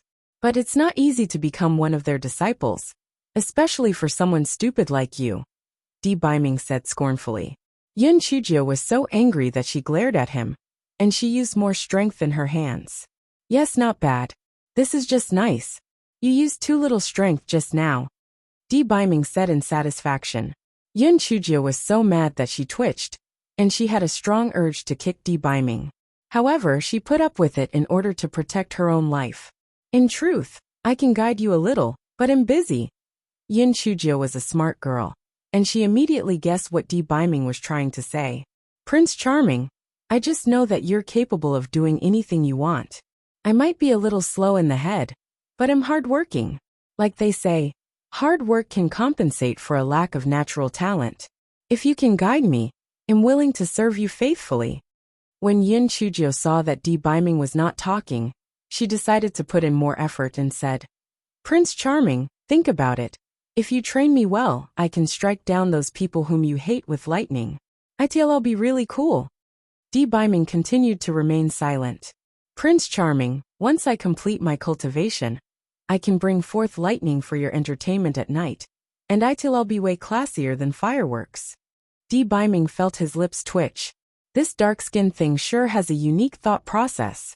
Could it be because of the lightning spirit root? Prince Charming, please just give me a straight answer. If you're not willing to teach me, I will go and beg the main 4 sects until they let me in. Yun Chujio became a little anxious when she saw that Di Biming was still not willing to express his stance on the matter. Dark-skinned thing, how dare you? Do you actually think that I can't compare to those lousy people? Di Biming scowled. Pretty boy, you're completely off your rockers. You didn't give me an answer even after I said so many nice words, and now you're blaming me? Yun Chujio may have been fuming, but she showed surprise and delight on her face. Prince Charming, are you saying that you'll be guiding me? Di Biming hummed faintly. Continue massaging me. Yun Chujio had to tragically massage him for another hour, before Di Biming contemptuously said, Stop. Your skills are terrible, and my entire body feels horrible. Yun Chujio no longer had the strength to make a sarcastic quip. All her complaints were gathered into just one single sentence. Pretty boy, just you wait. Di Biming's conscience may have felt a little guilty, because he finally mentioned the main topic. Tell me how you absorbed the lightning element. And I want details. Yun Chujio became excited, and she told him the general gist of her cultivation process. Di Biming was shocked. While those with lightning spiritual roots could absorb the power of lightning, it was only limited to wandering lightning elements. He had never heard of anyone who could directly absorb lightning into their bodies like the dark-skinned thing. The power of lightning is incredibly wild. If someone absorbs too much of it, the best case would be that their Dantian region is destroyed, and the worst case is that they won't even be able to protect their own lives. Judging from what this dark-skinned thing said, she's absorbed 4 lightning bolts? How is that possible?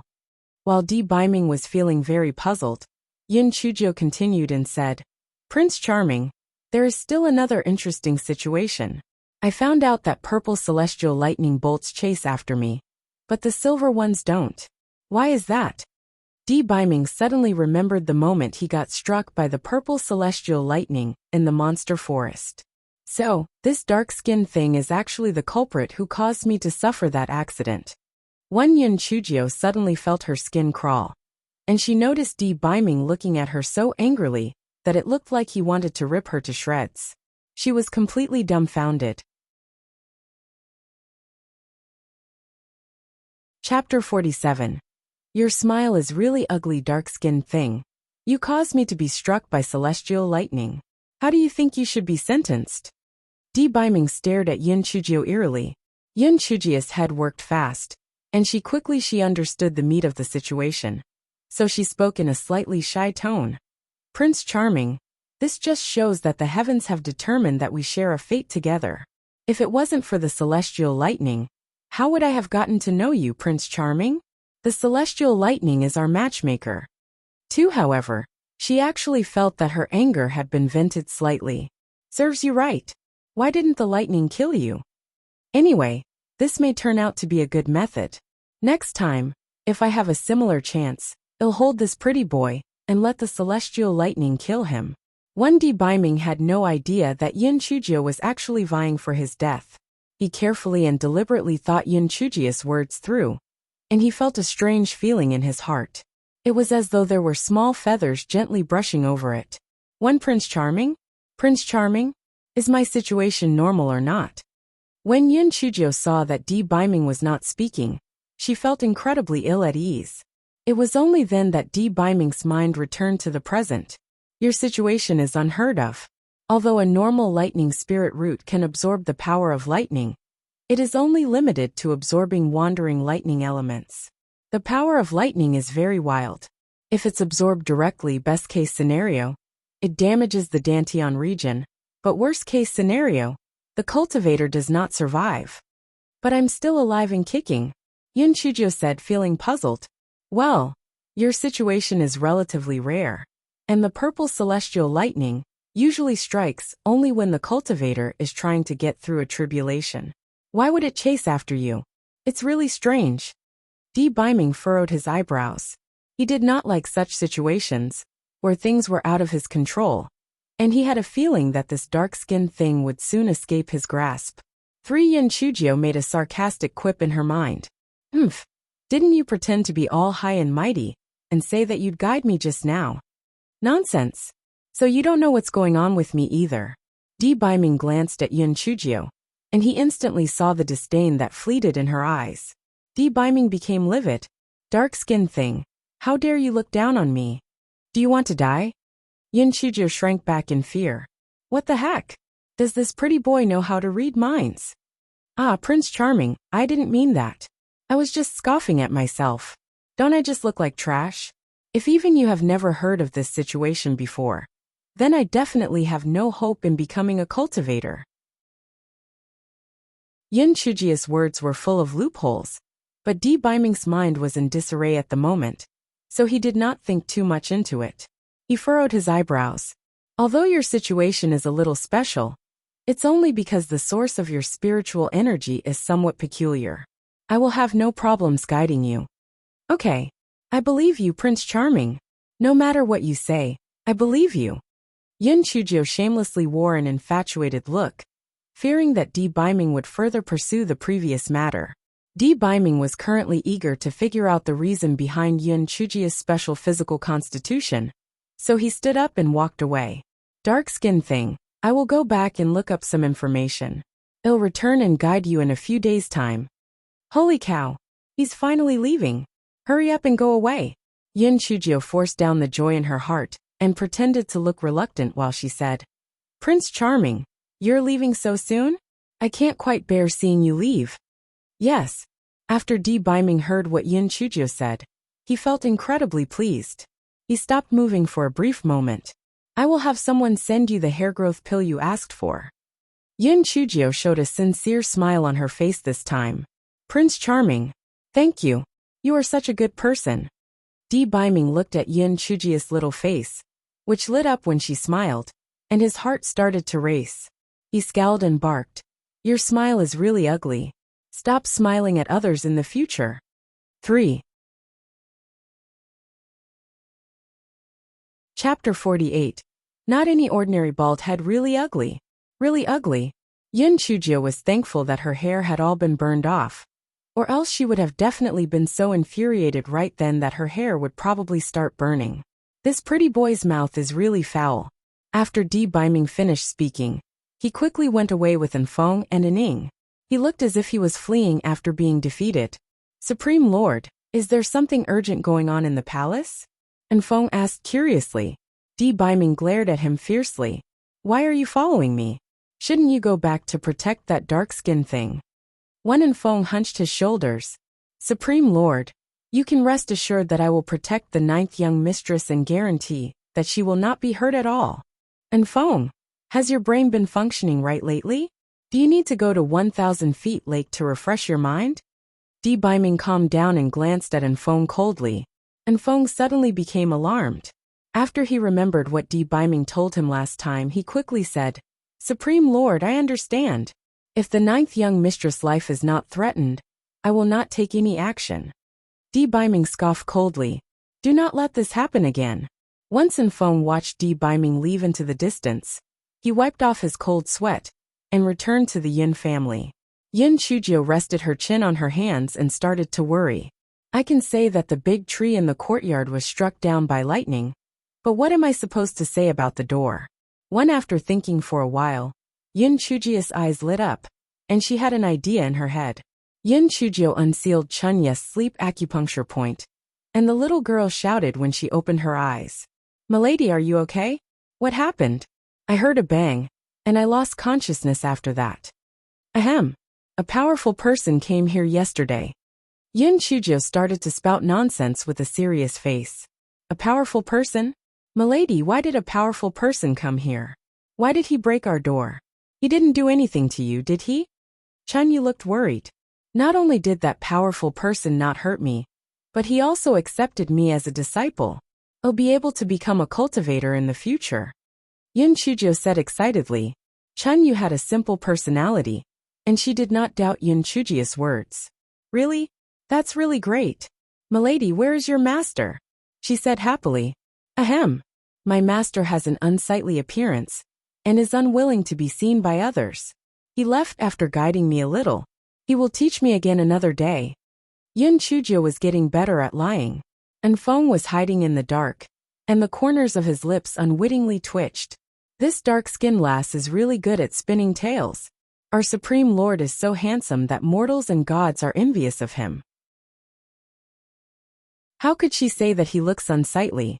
Ninth young mistress, how could you say something like that without feeling guilty? After Yin Chujio ate her lunch, she skipped out of her courtyard wearing a bamboo hat. Grandpa, your granddaughter, young Jiao is here to see you. Yin Chujio yelled cheerfully outside Yin Xiaoshan's study. Come in. Yin Xiaoshan's hearty voice came from the room. Yin Chujio leaped into the room and grinned at Yin Xiaotian. Grandpa, I'm here to tell you a piece of great news.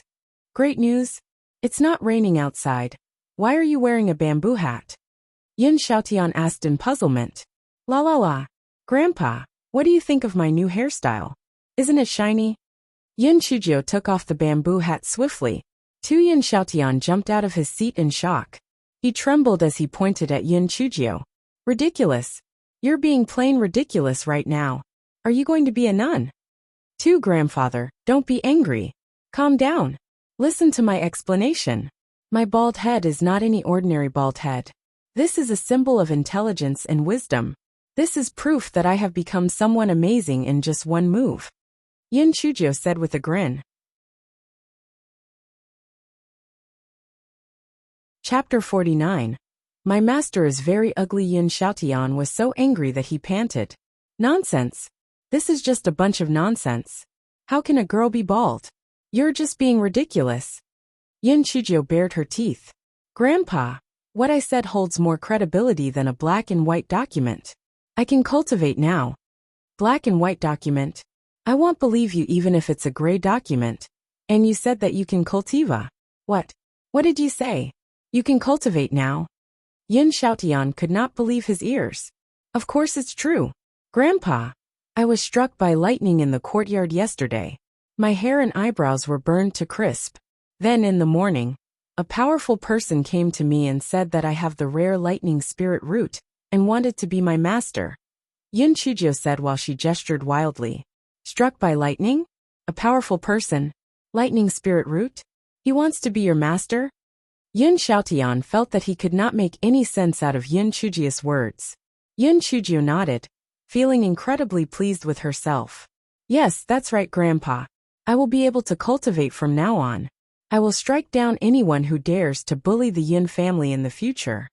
Yin Xiaotian was still having a hard time trying to believe her. Lightning spirit root? I have never heard about it before.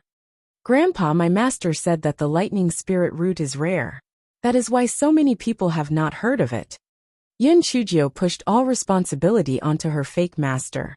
Although Yin Xiaotian still appeared doubtful, he was actually a great deal happier with the situation. Oh, that's good. Regardless of what the spirit root it is, as long as you can cultivate, it'll be good. Young Jiao, where's your master? Please invite him over immediately. No, I'll go and thank him myself. Yin Chujio hurriedly waved her hand. No, there's no need for that. My master is someone who keeps a low profile, and he is very ugly. He has a scar on his eye, a bulbous nose and a toad-like mouth. He doesn't want to meet people, and has already left. Yin Chujio was feeling really pleased with herself, with all the lies she told. Pretty boy, didn't you say that I was ugly? Now it's my turn. You are so ugly that you can't meet anyone. Young Jiao, stop this nonsense. You are not to go back on the teachings of respecting your master. How can you slander your master like that? Yin Xiaotian glared at Yin Chujio. Yin Chujio felt wronged. She never dared to scold the pretty boy in front of his face. But when she badmouthed him behind his back, her newfound grandpa decided to nag her. Yin Chujio pursed her lips. Got it. Yin Xiaotian asked for a little more details, but Yin Chujio brushed him off with half-truths. Grandpa, I know that I must be really conspicuous right now, so I'll work hard and practice cultivation in my courtyard over the next few days. Yin Chujio touched her bald head and said with a dry chuckle. Yin Xiaotian thought that Yin Chujio looked a little ugly too, so he nodded and agreed to her request. The grandfather and granddaughter pair chatted for a while. Then, Yin Chujio put on her bamboo hat and skipped out of the house. Yin Chujio met Butler Ji as soon as she walked out of the courtyard. She smiled and said, "Butler Ji, I was just looking for you. Can you please make arrangements to fix 2 doors? As luck would have it, my doors were, broken again." Butler Ji was stunned. Again? Hee, just like the last time, they were reduced to bits. Yin Chujio felt that the doors in her residence were really unlucky. Butler Ji looked dumbfounded. Is there really a powerful person who is targeting the Yun family? Butler Ji agreed to her request with a few ambiguous words and slipped into Yun Xiaoshan's study room as quickly as a rabbit. Yin Chujio blinked and shrugged. She then headed back to her courtyard. In the evening, Butler Ji asked someone to install the new doors. Butler Ji was now more respectful toward Yin Chujio. My goodness!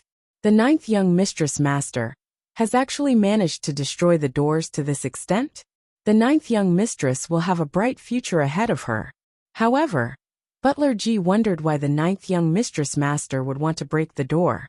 Did he have some special hobby or something?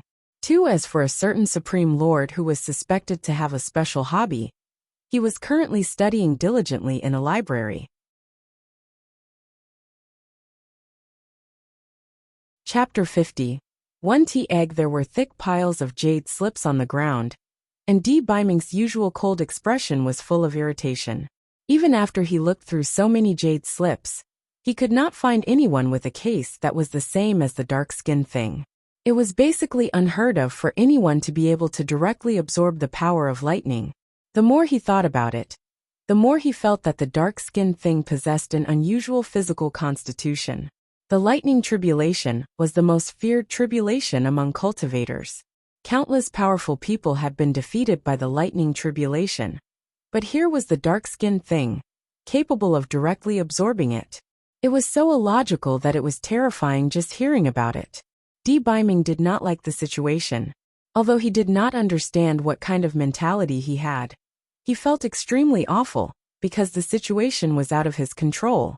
He spent the whole night in the library. The first reason was that he wanted to find an explanation for Yin Chujio's special body constitution. The second reason was that he wanted to find a suitable cultivation method for Yin Chujio. The next morning Di Biming sighed.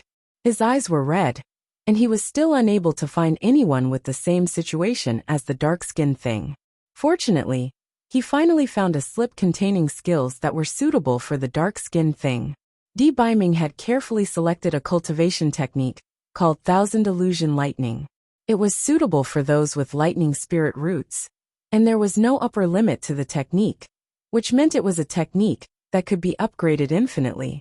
An send this Thousand Illusion Lightning and bottle of hair growth pills to the dark-skinned thing. Yes, Supreme Lord.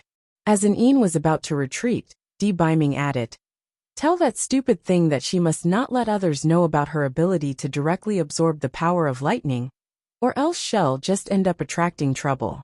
Also get her to train well. If she can't reach the 2nd level of spirit refinement realm after a month, I will show her no mercy. Yes, Supreme Lord. An arrived at Yin Chujio's courtyard in the same evening. Yin Chujio was enjoying her dinner, and Chunyu was startled by An when he appeared abruptly. Just as she was about to call for help, Yin Chujio said with a smile, "This is my master's servant." It was only then that Chunyu calmed down, but she still looked at him curiously. 9th young mistress, these are the hair growth pills and cultivation technique that the Supreme Lord asked me to deliver to you. An respectfully gave the items to Yin Chujio. Yin Chujio took the items with a smile and said in her heart, at least there is something good about the pretty boy. He's someone who keeps his promises. 9th young mistress, the Supreme Lord also wants me to tell you that you must not let others know about the fact that you can directly absorb the power of lightning in order to avoid drawing trouble to yourself, An said solemnly. Yin Chujio nodded. Well, although the pretty boy is horrible, he still has some saving grace. 9th young mistress, the Supreme Lord also said that if you are not able to reach the 2nd level of spirit refinement realm after a month, he will show you no mercy. An recited Di Biming's statement word for word. All the feelings of gratitude that Yun Chujio felt toward Di Biming earlier instantly faded away. One bastard.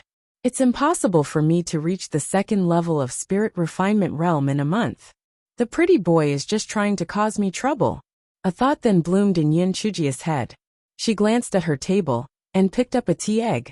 Chunyu, wrap this tea egg in oil paper. Yun Chujio took the wrapped tea eggs and handed them to an Een. An Een, take this tea egg to your Supreme Lord and tell him that this is from me. An Een felt his lips twitch. What does she mean by giving him a tea egg? The ninth young mistress is too stingy. It's the first time I've encountered someone giving tea eggs to my Supreme Lord. Although an Een was continuously making sarcastic quips in his heart, he went back with the tea egg. Milady, there are so many good things in our house. Why did you give your master only one tea egg? Well, tea eggs are easy to carry, and they are nutritious. The gift itself may be small, but my expression of goodwill is great, Yun Chujio said while she suppressed her grin. Giving someone a tea egg is equal to asking a person to go away. Of course, it can also be understood as calling a person an idiot or a bastard. Welp, no matter what, it feels good to vent. The next morning, an Een saw Di Biming, and he respectfully handed the tea egg to him. Supreme Lord, this is a gift from the ninth young mistress. Chapter 51. Act pitiful. Di Biming felt shocked. Did the dark-skinned thing just give him a present? Di Biming said coldly. Put it on the table. Why should I want her silly gift? You may leave now. Yes. Di Biming cast a sidelong glance at an Een while he left. Only then did he open up the oil paper wrapping on the table in excitement. Perhaps he was too anxious, so it took him quite a while to finally open up the oil paper. Want a tea egg? What does this mean? Why did the dark-skinned thing want to give him a tea egg? Was there any special meaning to it? Di Biming thought for a while, but he could not figure it out. Anyway, the dark-skinned thing must have sent it to please him. He could just ask her the next time they met. 3. Although Di Biming had just taken his breakfast, he still ate the tea egg. How strange. Why have I never thought that tea eggs could be so delicious? 3. Tell the kitchen to add a tea egg for me every morning. Di Biming recalled the tasty flavor of the tea egg and instructed the servant. After an Een heard about this incident, he secretly raised Yun Chujio's status to a higher level. The Supreme Lord must be falling for ninth young mistress deeply. Otherwise, he would not extend his love to the tea egg. Yun Chujio sneezed hard 3 times. 2. 1 sneeze means someone's missing me. 2 sneezes in a row means someone's talking crap about me behind my back. And 3 sneezes in a row means someone's murmuring about me. Who's murmuring about me? It can't be that pretty boy, right? Speaking of which, the pretty boy's hair growth pill is quite effective, huh? Yun Chujio said in satisfaction, as she looked at her close-cropped hair in the mirror. Yun Chujio stayed in the residence for a few days. When her hair grew to shoulder length, she could not stay still anymore. She counted the days with her fingers, and today was an off day for the Yun family's cultivation hall. So it was the perfect time to hang out with Yun Chu. Yun Chujio asked Chunyu to style her hair into a few braids, with some small colorful beads on top. Then she skipped off to look for Yun Chu. Just as she arrived at the doorstep of Yun Chu's residence, she met Yun Chu. The girl was just about to go out. 5th sister, where are you going? Yun Chujio curiously asked. We are going to the periphery of the monster forest for hunting. We can hunt some wild animals, and also get more practical experience. Your hairstyle looks quite unique. Did you cut your hair? Yun Chu was a girl, so she noticed Yun Chujio's new hairstyle at first glance. Yun Chujio twirled proudly. Of course. It's mainly because I'm born pretty, so I look good with every hairstyle. 2. Yun Chu's eyelids twitched a little. Young Jio is becoming more shameless. 5th sister, I want to go with you. I'm bored to death. Yun Chujio linked arms with Yun Chu, and did not want to let go. Yun Chu failed to dissuade Yun Chujio, so she could only say, you can go, but no running around. Every corner of the monster forest is dangerous. If you encounter a high-tier monster, you'll be in trouble. Yun Chujio nodded a few times. 5th sister, I promise it'll be good. I just want to go outside and get some fresh air. Yun Chu brought Yun Chujio to the main entrance. The other disciples of the Yin family also came one after another. Only Yin Chuer and Yin Chusher were not there. Yin Chusher was too young, and Yin Chuer had found himself an excuse to go outside and monkey around. Yin Chujio, you're not going with us, right? We're going to the monster forest for training. We are not going to a restaurant. If you get into trouble, nobody will be able to save you. Yin Chuki sneered. The others did not say anything, but they did not agree with bringing Yin Chujio along as well. A piece of trash without spiritual energy would hold them back. Yin Chujio blinked, which soon turned red. I know I don't have spiritual energy, I'm a burden. Since my brothers and sisters are not willing to bring me along, I'm not going. I'm such a piece of trash. Yin Chujio spoke while she shed tears. Her tiny body shivered constantly. How pitiful she looked. Chapter 52. Chubby Rabbit. When Yin Chujio started to act pitiful, the boys found that they were unable to bear the sight. Yin Chusher quickly comforted her. Young Jio, don't cry. Follow me. I'll protect you since I'm your fourth brother. Yes, young Jio. I have my duty as your sixth brother to protect you as well. Just follow us. That's right. It's not like we can't protect you alone with so many of us around. Young Jio, your eighth brother will protect you. Yin Chuba held out his fist and said boisterously, Old eighth, forget it. You might end up being the one who needs protection. You're just at the second level of spirit refinement realm. And you want to be a hero? Yin Chiki said tartly when she saw everyone protecting young Jio. Seventh sister. You just reached the third level of spirit refinement realm. Your achievements aren't a big deal either. Yin Chuba was a hot-blooded young man. When he heard Yin Chiki's trash talk, he immediately fought back tit for tat. Yin Chui coughed dryly a few times. All right, stop arguing.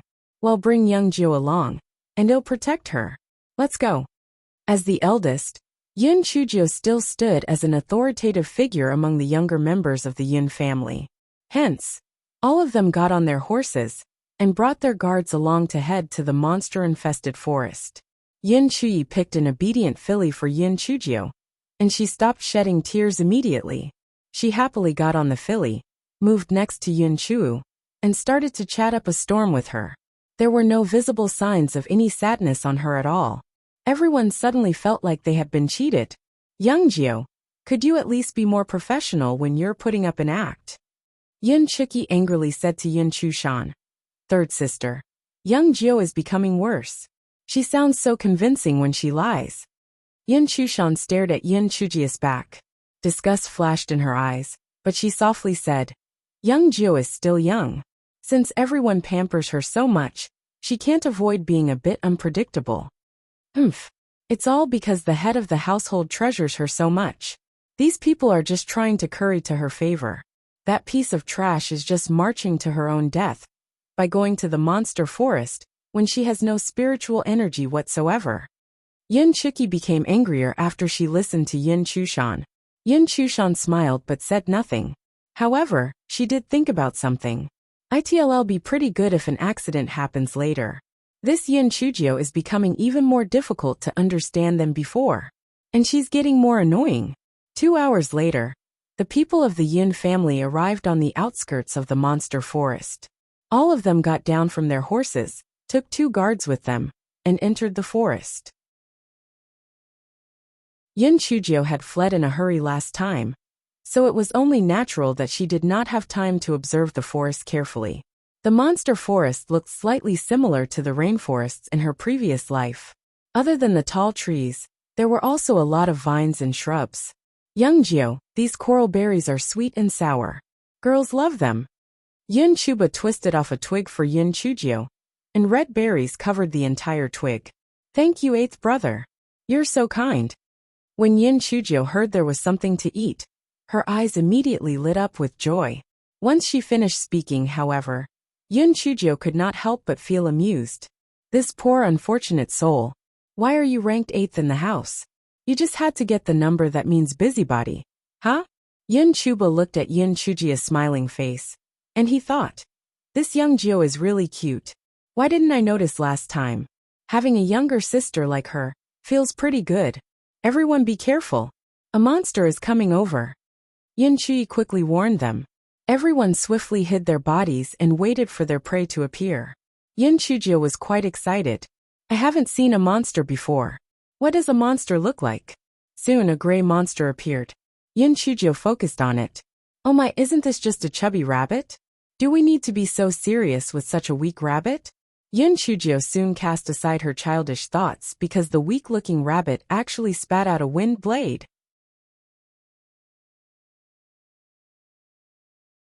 Chapter 53. You want to get close to me, huh? The wind blade from the gray rabbit was very sharp. It managed to cut off a twig that was about the breadth of a finger.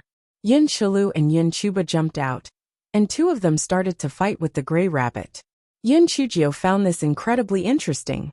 Those from the first level in Spirit Refinement Realm to the third level in Spirit Refinement Realm could not release their spiritual energy yet. The only thing better about them compared with normal humans was that they were more agile.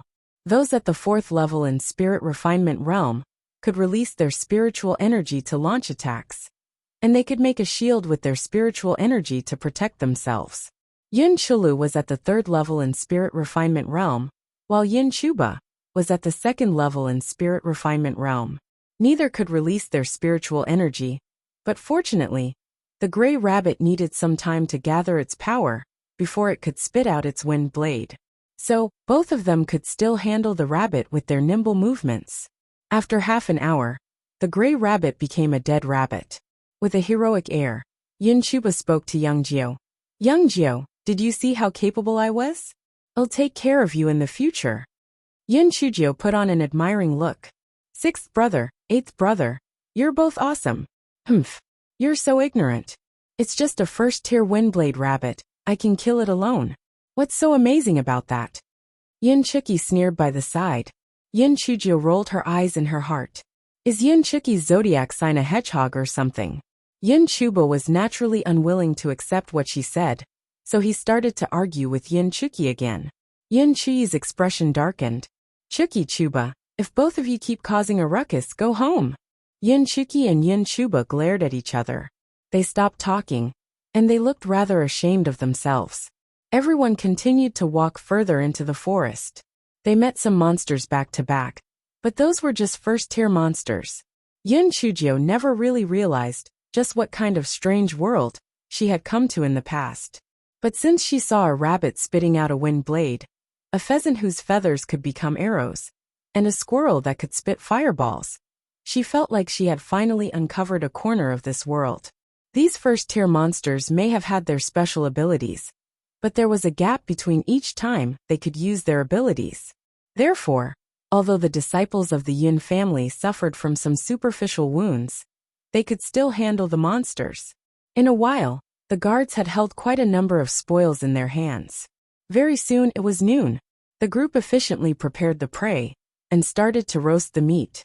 Yin Chujia's eyes sparkled. She kept her eyes fixed on the sizzling meat, and she could not look away. Such a big eater. You glutton. Yin Chuki glared fiercely at Yin Chujio.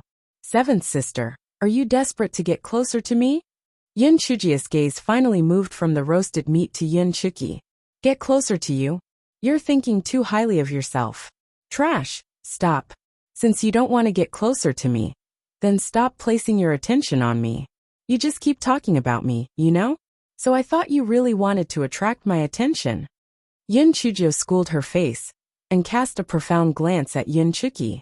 Yin Chuki subconsciously felt a little scared. She thought that Yin Chujia's eyes were even sharper than those of the monsters, so she told Yin Chujio that she was just running her mouth off, albeit in an abashed manner. Then, she went off to search for Yin Chushan. Finally, the world around her became quiet, and the meat was also done. Yin Chujio was not afraid of being scalded. She grabbed the rabbit leg that Yin Chuyi passed to her, and started to munch on it. Yum! Yummy! Delicious! It tastes so good. Yin Chujio was extremely happy. This monster meat tastes much better than normal meat. It's so fresh and tender, fat but not greasy, lean but not dry. It's a true delicacy. While Yin Chu was eating happily, Yin Chuyi shouted, Hide! A second-tier monster is coming over. Yin Chua dragged Yin Chujio to the shrubs at the side to hide. Yun Chujio was so angry that she glared in anger. Why did this friggin' monster have to come now? Damn it.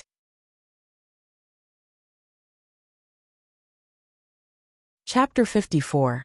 Metal Bone Bear. A large metal bone bear ran over, grabbed its prey on the spit, and ate it.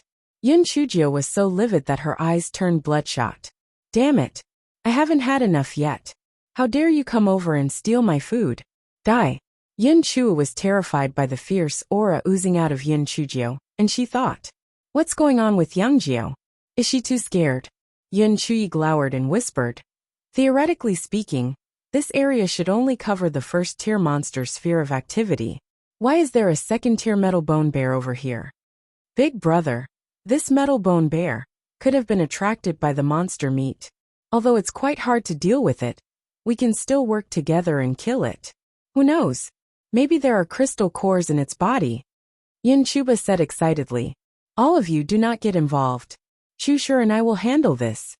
Yin Chui glanced at Yin Chushur, and both of them blocked the metal bone bear by positioning themselves in front as well as behind it. Yin Chui raised his hands, and a wind blade went flying toward the metal bone bear's chest. Yin Chujio was excited.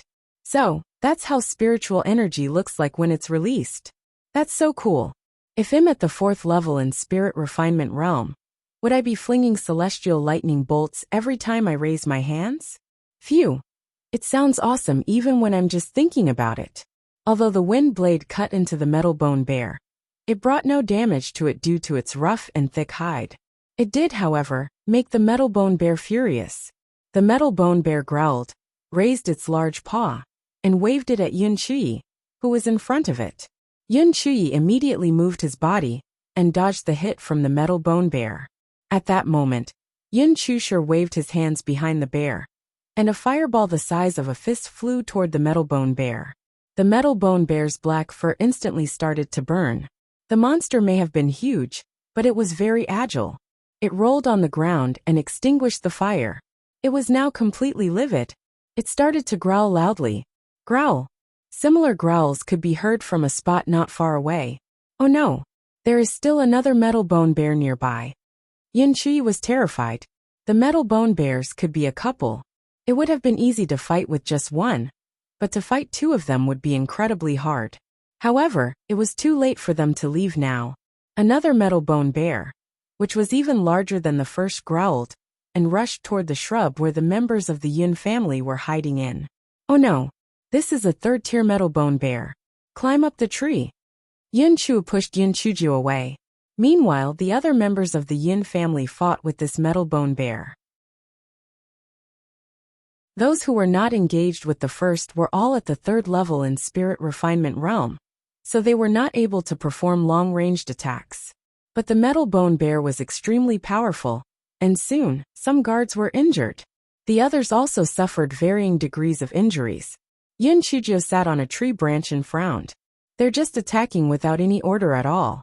Seriously, they'll just waste their energy, and the results will not even be good. Yun Chujio's mind raced and she thought of something. She shouted loudly, 5th sister, use your sword and stab its eyes. 6th brother, cut its ears off with your saber. 7th sister, use your sword and poke its asshole. One Yun Chuki was so livid that she almost got a stroke when she heard that. But she knew it was not the time for her to get mad. Hence, she could only focus on attacking the metal bone bear's asshole like a tragic heroine. 3 after 1 hour, both metal bone bears fell to the ground with a boom, and the members of the Yun family were so exhausted that they collapsed on the ground as well. Yun Chujio climbed down the tree with deft movements and kicked one of the metal bone bears viciously. Damn you! You're at fault for snatching my roasted meat. I blame you for disturbing me during my mealtime. I'll roast you and eat your paw later. Yun Chujio were exhausted, and you can only think about food. You're so ungrateful. Yun Chuki spat while she panted. Just as Yun Chujio was about to say something, the sound of footsteps was heard from the distance, and judging by the sound, there were quite a number of people coming toward them. Everyone raised their heads, and they saw the Bai family approaching them. Bai Moyu was leading them. Surround them. Kill them. Bai Moyu said ruthlessly. 2.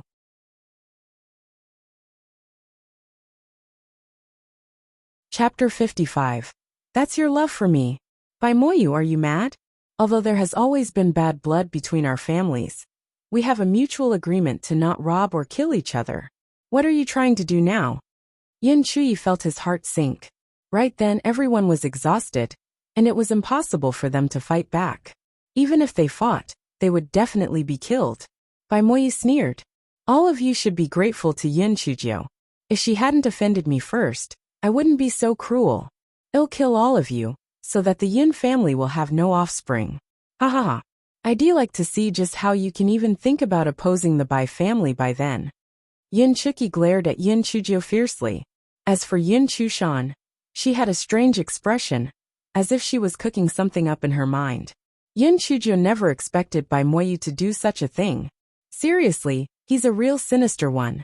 Unless the Yin family managed to completely retreat today, they would definitely hold a grudge against her.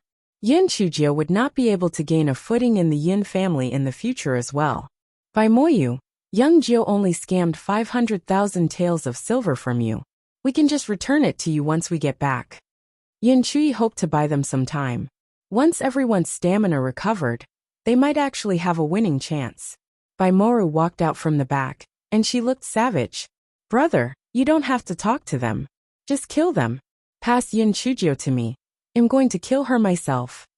Yin Chushan suddenly spoke up. Young Master Moyu, Miss Moru, since Yin Chujio is the cause of this problem, we can just hand her over to you. There's no need for us to make a big fuss over this. Even if you really fight with us, you might not be able to achieve complete victory. A thought then materialized in Bai Moya's head. Third lady, what you've said is reasonable. All right. As long as you leave Yin Chujio behind, all of you can leave immediately. Chushan, enough with the nonsense. Young Jiu is our sister. There is no way we are abandoning her. Yin Chuyi rebuked Yin Chushan. Big brother, I can't bear leaving young Jiu behind too. But we can't just cast away the majority for the minority. Are all of us going to get killed because of her? Young Jiu, tell us, shouldn't you be responsible for this? Yin Chushan asked Yin Chujio, as though she could not bear the thought of sacrificing her too. However, before Yin Chujio could say anything, Yin Chu became the first to oppose Yin Chushan's decision. No, I won't agree to it. I'll never hand young Jiu over to them. If worst comes to worst, we can just fight them to the death. I won't stand for this too. I'm not afraid to die at all. I'll just be reincarnated and 12 years later, I'll still be a man. I, Yin Chuba, will not betray my sister just so that I can survive. Exactly. At worst, we can all die together and become siblings again in our next life. Yin Chulu forced himself to stand, and he carried his large saber so that he could shield Yin Chujio. Chushur Chuki, what do you say? Yin Chuyi looked at Yin Chushur and Yin Chuki. Yin Chushur smiled coldly. We members of the Yin family are willing to fight to the death instead of staying alive without dignity. If you want to kill young Jiu, you will need to do it over my dead body. Chuki, what about you? Yin Chushan's face was a little pale. She did not expect that within just a few days Yin Chujio, who had been disliked by everyone, would gain so much popularity. She looked at Yin Chuki. Yin Chuki is always treating Yin Chujio as if she's her greatest enemy. She'll definitely side with me. Yin Chujio might be a rascal, but that's a private matter within the Yin family.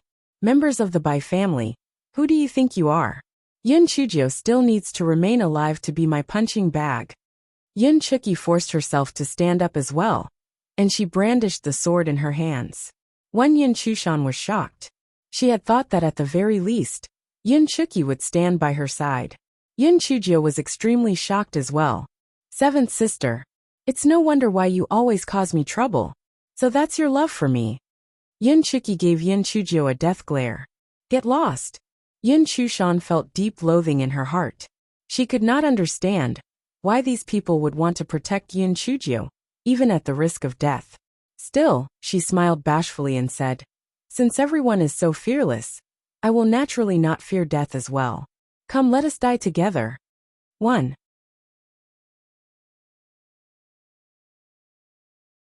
Chapter 56. I thought you were supposed to be trash. Bai Moyu looked at the Yin family members, a sinister look creeping along his features. Since you want to die so much, don't blame me for doing this. Go. Leave none alive. Wait. Wait. Yin Chujio skipped to the front and said, You can just kill me. Let my brothers and sisters leave. Young Jiao, come back. Yin Chu immediately reached out to pull Yin Chujio back. Young Jiao. Yin Chuyi and the others also stood in front of Yin Chujio to shield her. Yin Chujio, get your stupid asterisk over here. Yin Chuki glared at Yin Chujio. Yin Chujio pretended to be strong and smiled at everyone. I understand your kindness toward me, my brothers and sisters. Third sister is right. I can't have everyone die because of me. When all of you go back, please just give me a grand funeral and offer more joss papers on the 1st and 15th of every lunar month for me. Oh, and good food. That'll do. Nonsense. Young Jiao, will not abandon you. Yin Chuyi scowled at Yin Chushan when he heard what Yin Chujio said. I know that this third sister of mine is a scheming individual, but I didn't expect her to be so selfish. The other members of the Yin family also looked at Yin Chushan in disapproval, and they too tried to persuade Yin Chujio from sacrificing herself. Yin Chushan lowered her head, losing the courage to meet the people's gazes. In her heart was a deep hatred for Yin Chujio. Yin Chujio, you better die today, or else I'll kill you one day with my own hands. Big brother, you don't have to say anything else. I've made up my mind. I've wronged the Yin family many times in the past, and you can think of this as me making up to all my wrongdoings. By Moru, didn't you say you want to kill me? Just kill me if you have the guts to do so. Don't be all bark and no bite. You better not disappoint me. Yin Chujio suddenly wrenched herself from Yin Chua's grasp and rushed toward Baimoru. Baimoru's eyes had been bloodshot for some time. When she saw Yin Chujio run toward her, she lifted her sword and slashed at Yin Chujio. The members of the Yin family wanted to move forward, but they were blocked by the Bai family after a wave from Baimoru's hand. Baimoru did not move forward to help Baimoru. In his mind, he believed that Moru must have been careless and fell for Yin Chujio's trap last time. Now, she would definitely be able to kill Yin Chujio, and in turn, prevent this incident from turning into an inner demon that would plague her during her cultivation in the future. Also, even if Moru is in danger, it'll never be too late for me to help. There's no way someone at the 4th level in spirit refinement realm, would not be able to deal with a piece of trash. Right after Baimoru thought of this, he heard a horrible shriek. Big brother, save me. Baimoru turned around and saw Yin Chujio holding a sword against Baimoru's neck. Her right arm hung unnaturally limp by her side, a clear sign that it was dislocated. What happened? Baimoru could not believe what he saw. In just around 10 breaths, Moru had actually been suppressed by that sorry excuse of a human being? The members of the Yin family were shocked as well, but they had managed to see all that transpired. When Baimoru's sword went for Yin Chujio moved around Baimoru with bizarre movements and hit Baimoru's shoulder with a knife hand strike. The sword on Baimoru's hand was then grabbed by Yin Chujio, and immediately after, Yin Chujio had pressed the blade against Baimoru's neck. The entire process had lasted only around the span of 10 breaths, and the members of the Bai family had not even managed to register what had happened. For a period of time, both the Bai family and Yin family were a little dumbfounded. Isn't Yin Chujio supposed to be trash who can't cultivate? Just what sort of skill did she possess to subjugate Baimoru with just one move? It had to be known that she was at the 3rd level in spirit refinement realm. Even someone at the 5th level in spirit refinement realm might not be able to do that. Had Yin Chujio been hiding her skills all this while? Yin Chujio bared her teeth. Baimoru, take your people and go, or else I'll kill Baimoru. Baimoru's face was livid with rage. He resented Baimoru for her incompetence. It was all her fault that his plan had been completely ruined. Let go of Moru first, and I'll let you all leave, Baimoru said with a gloomy look. Do you think I'm dumb? I'll let go of Baimoru when we're safely back home. But Yin Chujio was a cunning person. There was no way she would be fooled.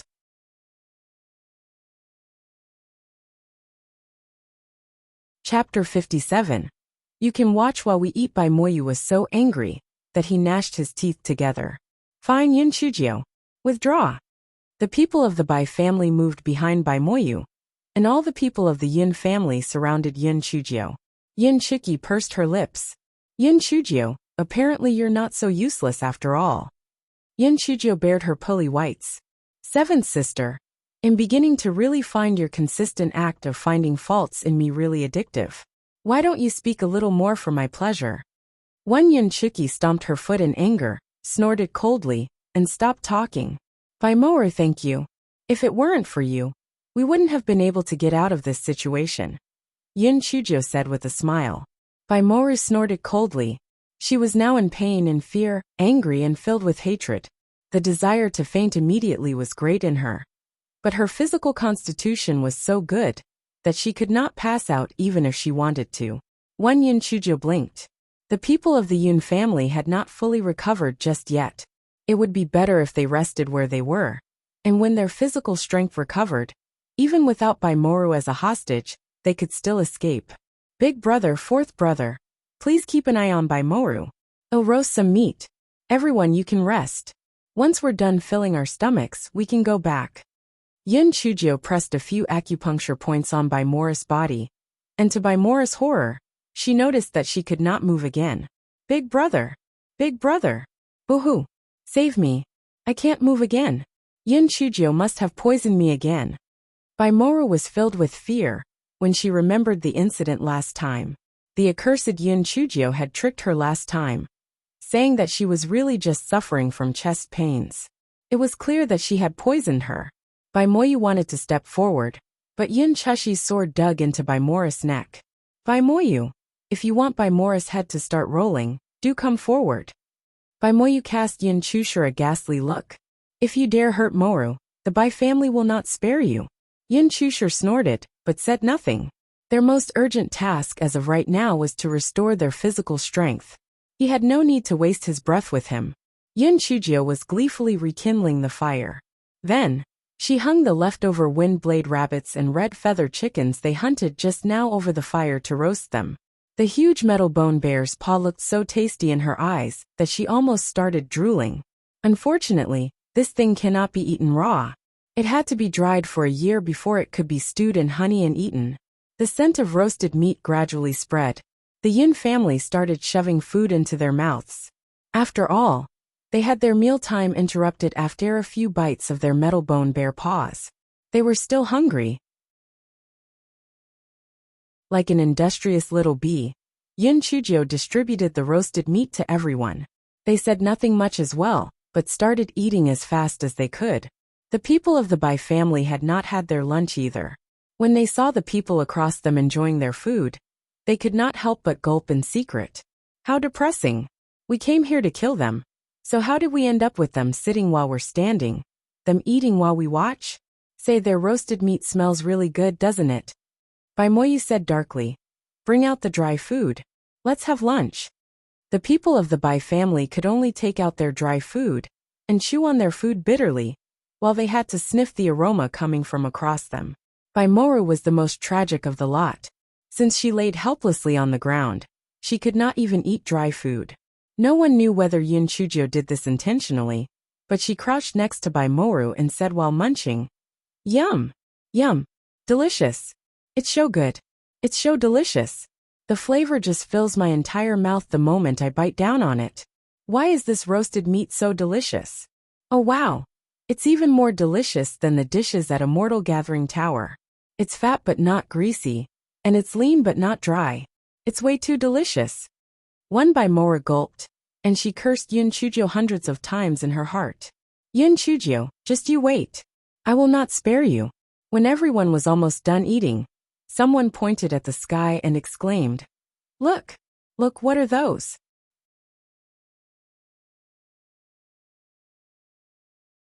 Chapter 58. Uninvited guest. Everyone looked up and saw 3 black spots appearing in the sky. They were approaching quickly. Oh gosh, that's the legendary flying spirit artifact. A powerful person must have arrived. Kneel down. Kneel down quickly. If the powerful person is angry, well, I'll be dead. Both the Bai family and the Yin family fell to their knees, fearing that they might have brought trouble on themselves. Yin Chua saw that Yin Chujio was still nibbling at the rabbit's legs happily, and quickly yanked her. But Yin Chujio could care less about kneeling in front of this powerful person. She just sat on the ground as she blinked and stared at the incoming flying spirit artifact. Di Baiming used the flying spirit artifact to come and go every time. But to prevent unwanted attention, Di Baiming kept a low profile and often used the flying spirit artifact only when he was at a remote spot. That was why Yin Chujio had never seen a flying spirit artifact before. TSK, that's nothing. I've even seen an airplane before. Why would I even care about this stupid toy? Even though Yin Chujio made this quip in her mind, her eyes were so bright that they were frightening. But it'll be good if I can get something like that for myself. It'll be so convenient for my travels. One Yin Chujio and the others were at a spot that was relatively flat, and they were surrounded by low shrubs. The 3 flying spirit artifacts actually flew toward them in order to get a smooth landing. Yin Chujio rolled her eyes. This thing is actually more advanced than an airplane. It did not even make a sound. I wonder how the propulsion works. The 3 flying spirit artifacts were not large. Only 3 people could ride on each of them. When Yin Chujio saw one of the women in white, her heart sank. This is bad. Why is she here? But the Bai siblings were surprised and delighted. Bai Moru shouted with a quiver in her voice, "Sister Yinran, save me." Bai Moyu also added quickly, "Little sister Yinran, please save Moru." Yin family schemed against her and captured her. A beautiful middle-aged woman beside Su Yinran glanced at the people and frowned. "Yinran, do you know them?" "Grandaunt, these are my uncle's nephew and niece." Su Yinran silently despaired over her bad luck. She finally managed to come out with her grandaunt for a stroll. So why did she just have to meet the Bai siblings? How unlucky. The beautiful woman raised her eyebrows. Since there are relatives, let's give them a hand. Luo Yin, go and solve the problem. Yes. Elder Su. A young man responded respectfully. Junior sister Yinran, don't worry, they're just some ants. There was a flattering lilt in Luo Yin's voice. Although Su Yinran had not yet entered the Falling Clouds sect, as long as Elder Su was here, Su Yinran would be a core disciple in the sect sooner or later, so there was no wrong in him trying to gain her favor. What more, Su Yinran was absolutely beautiful, and anyone would be moved by her beauty. Su Yinran nodded slightly. You're just a puny inner sect disciple, and you're thinking of getting my hand? You sure are full of yourself. Luo Yin arrived in front of the Yin family and said arrogantly, "Release her. Otherwise, don't even think of leaving this place alive." Luo Yin sneered. He knew that these ants would not dare to do anything. Yin Chuyi was worried that they might have gotten the Yin family in real hot water, and he quickly said, "Sir, this is just a small, private misunderstanding. Well, let her go. Young Jio, release Miss Bai." Although Yin Chujio was upset and dissatisfied, she knew that she was compelled to do so because of the circumstances.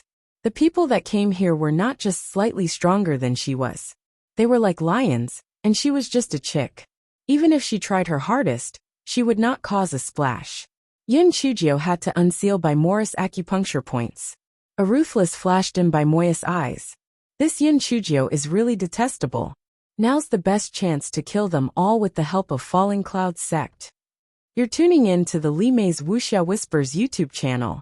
We're so grateful for your support, and don't forget to subscribe to join us on this incredible journey through captivating stories. Your generosity through donations truly makes a world of difference, as it's the primary source of revenue that allows me to expand and enhance this channel for you. Thank you from the bottom of my heart for being a part of this adventure.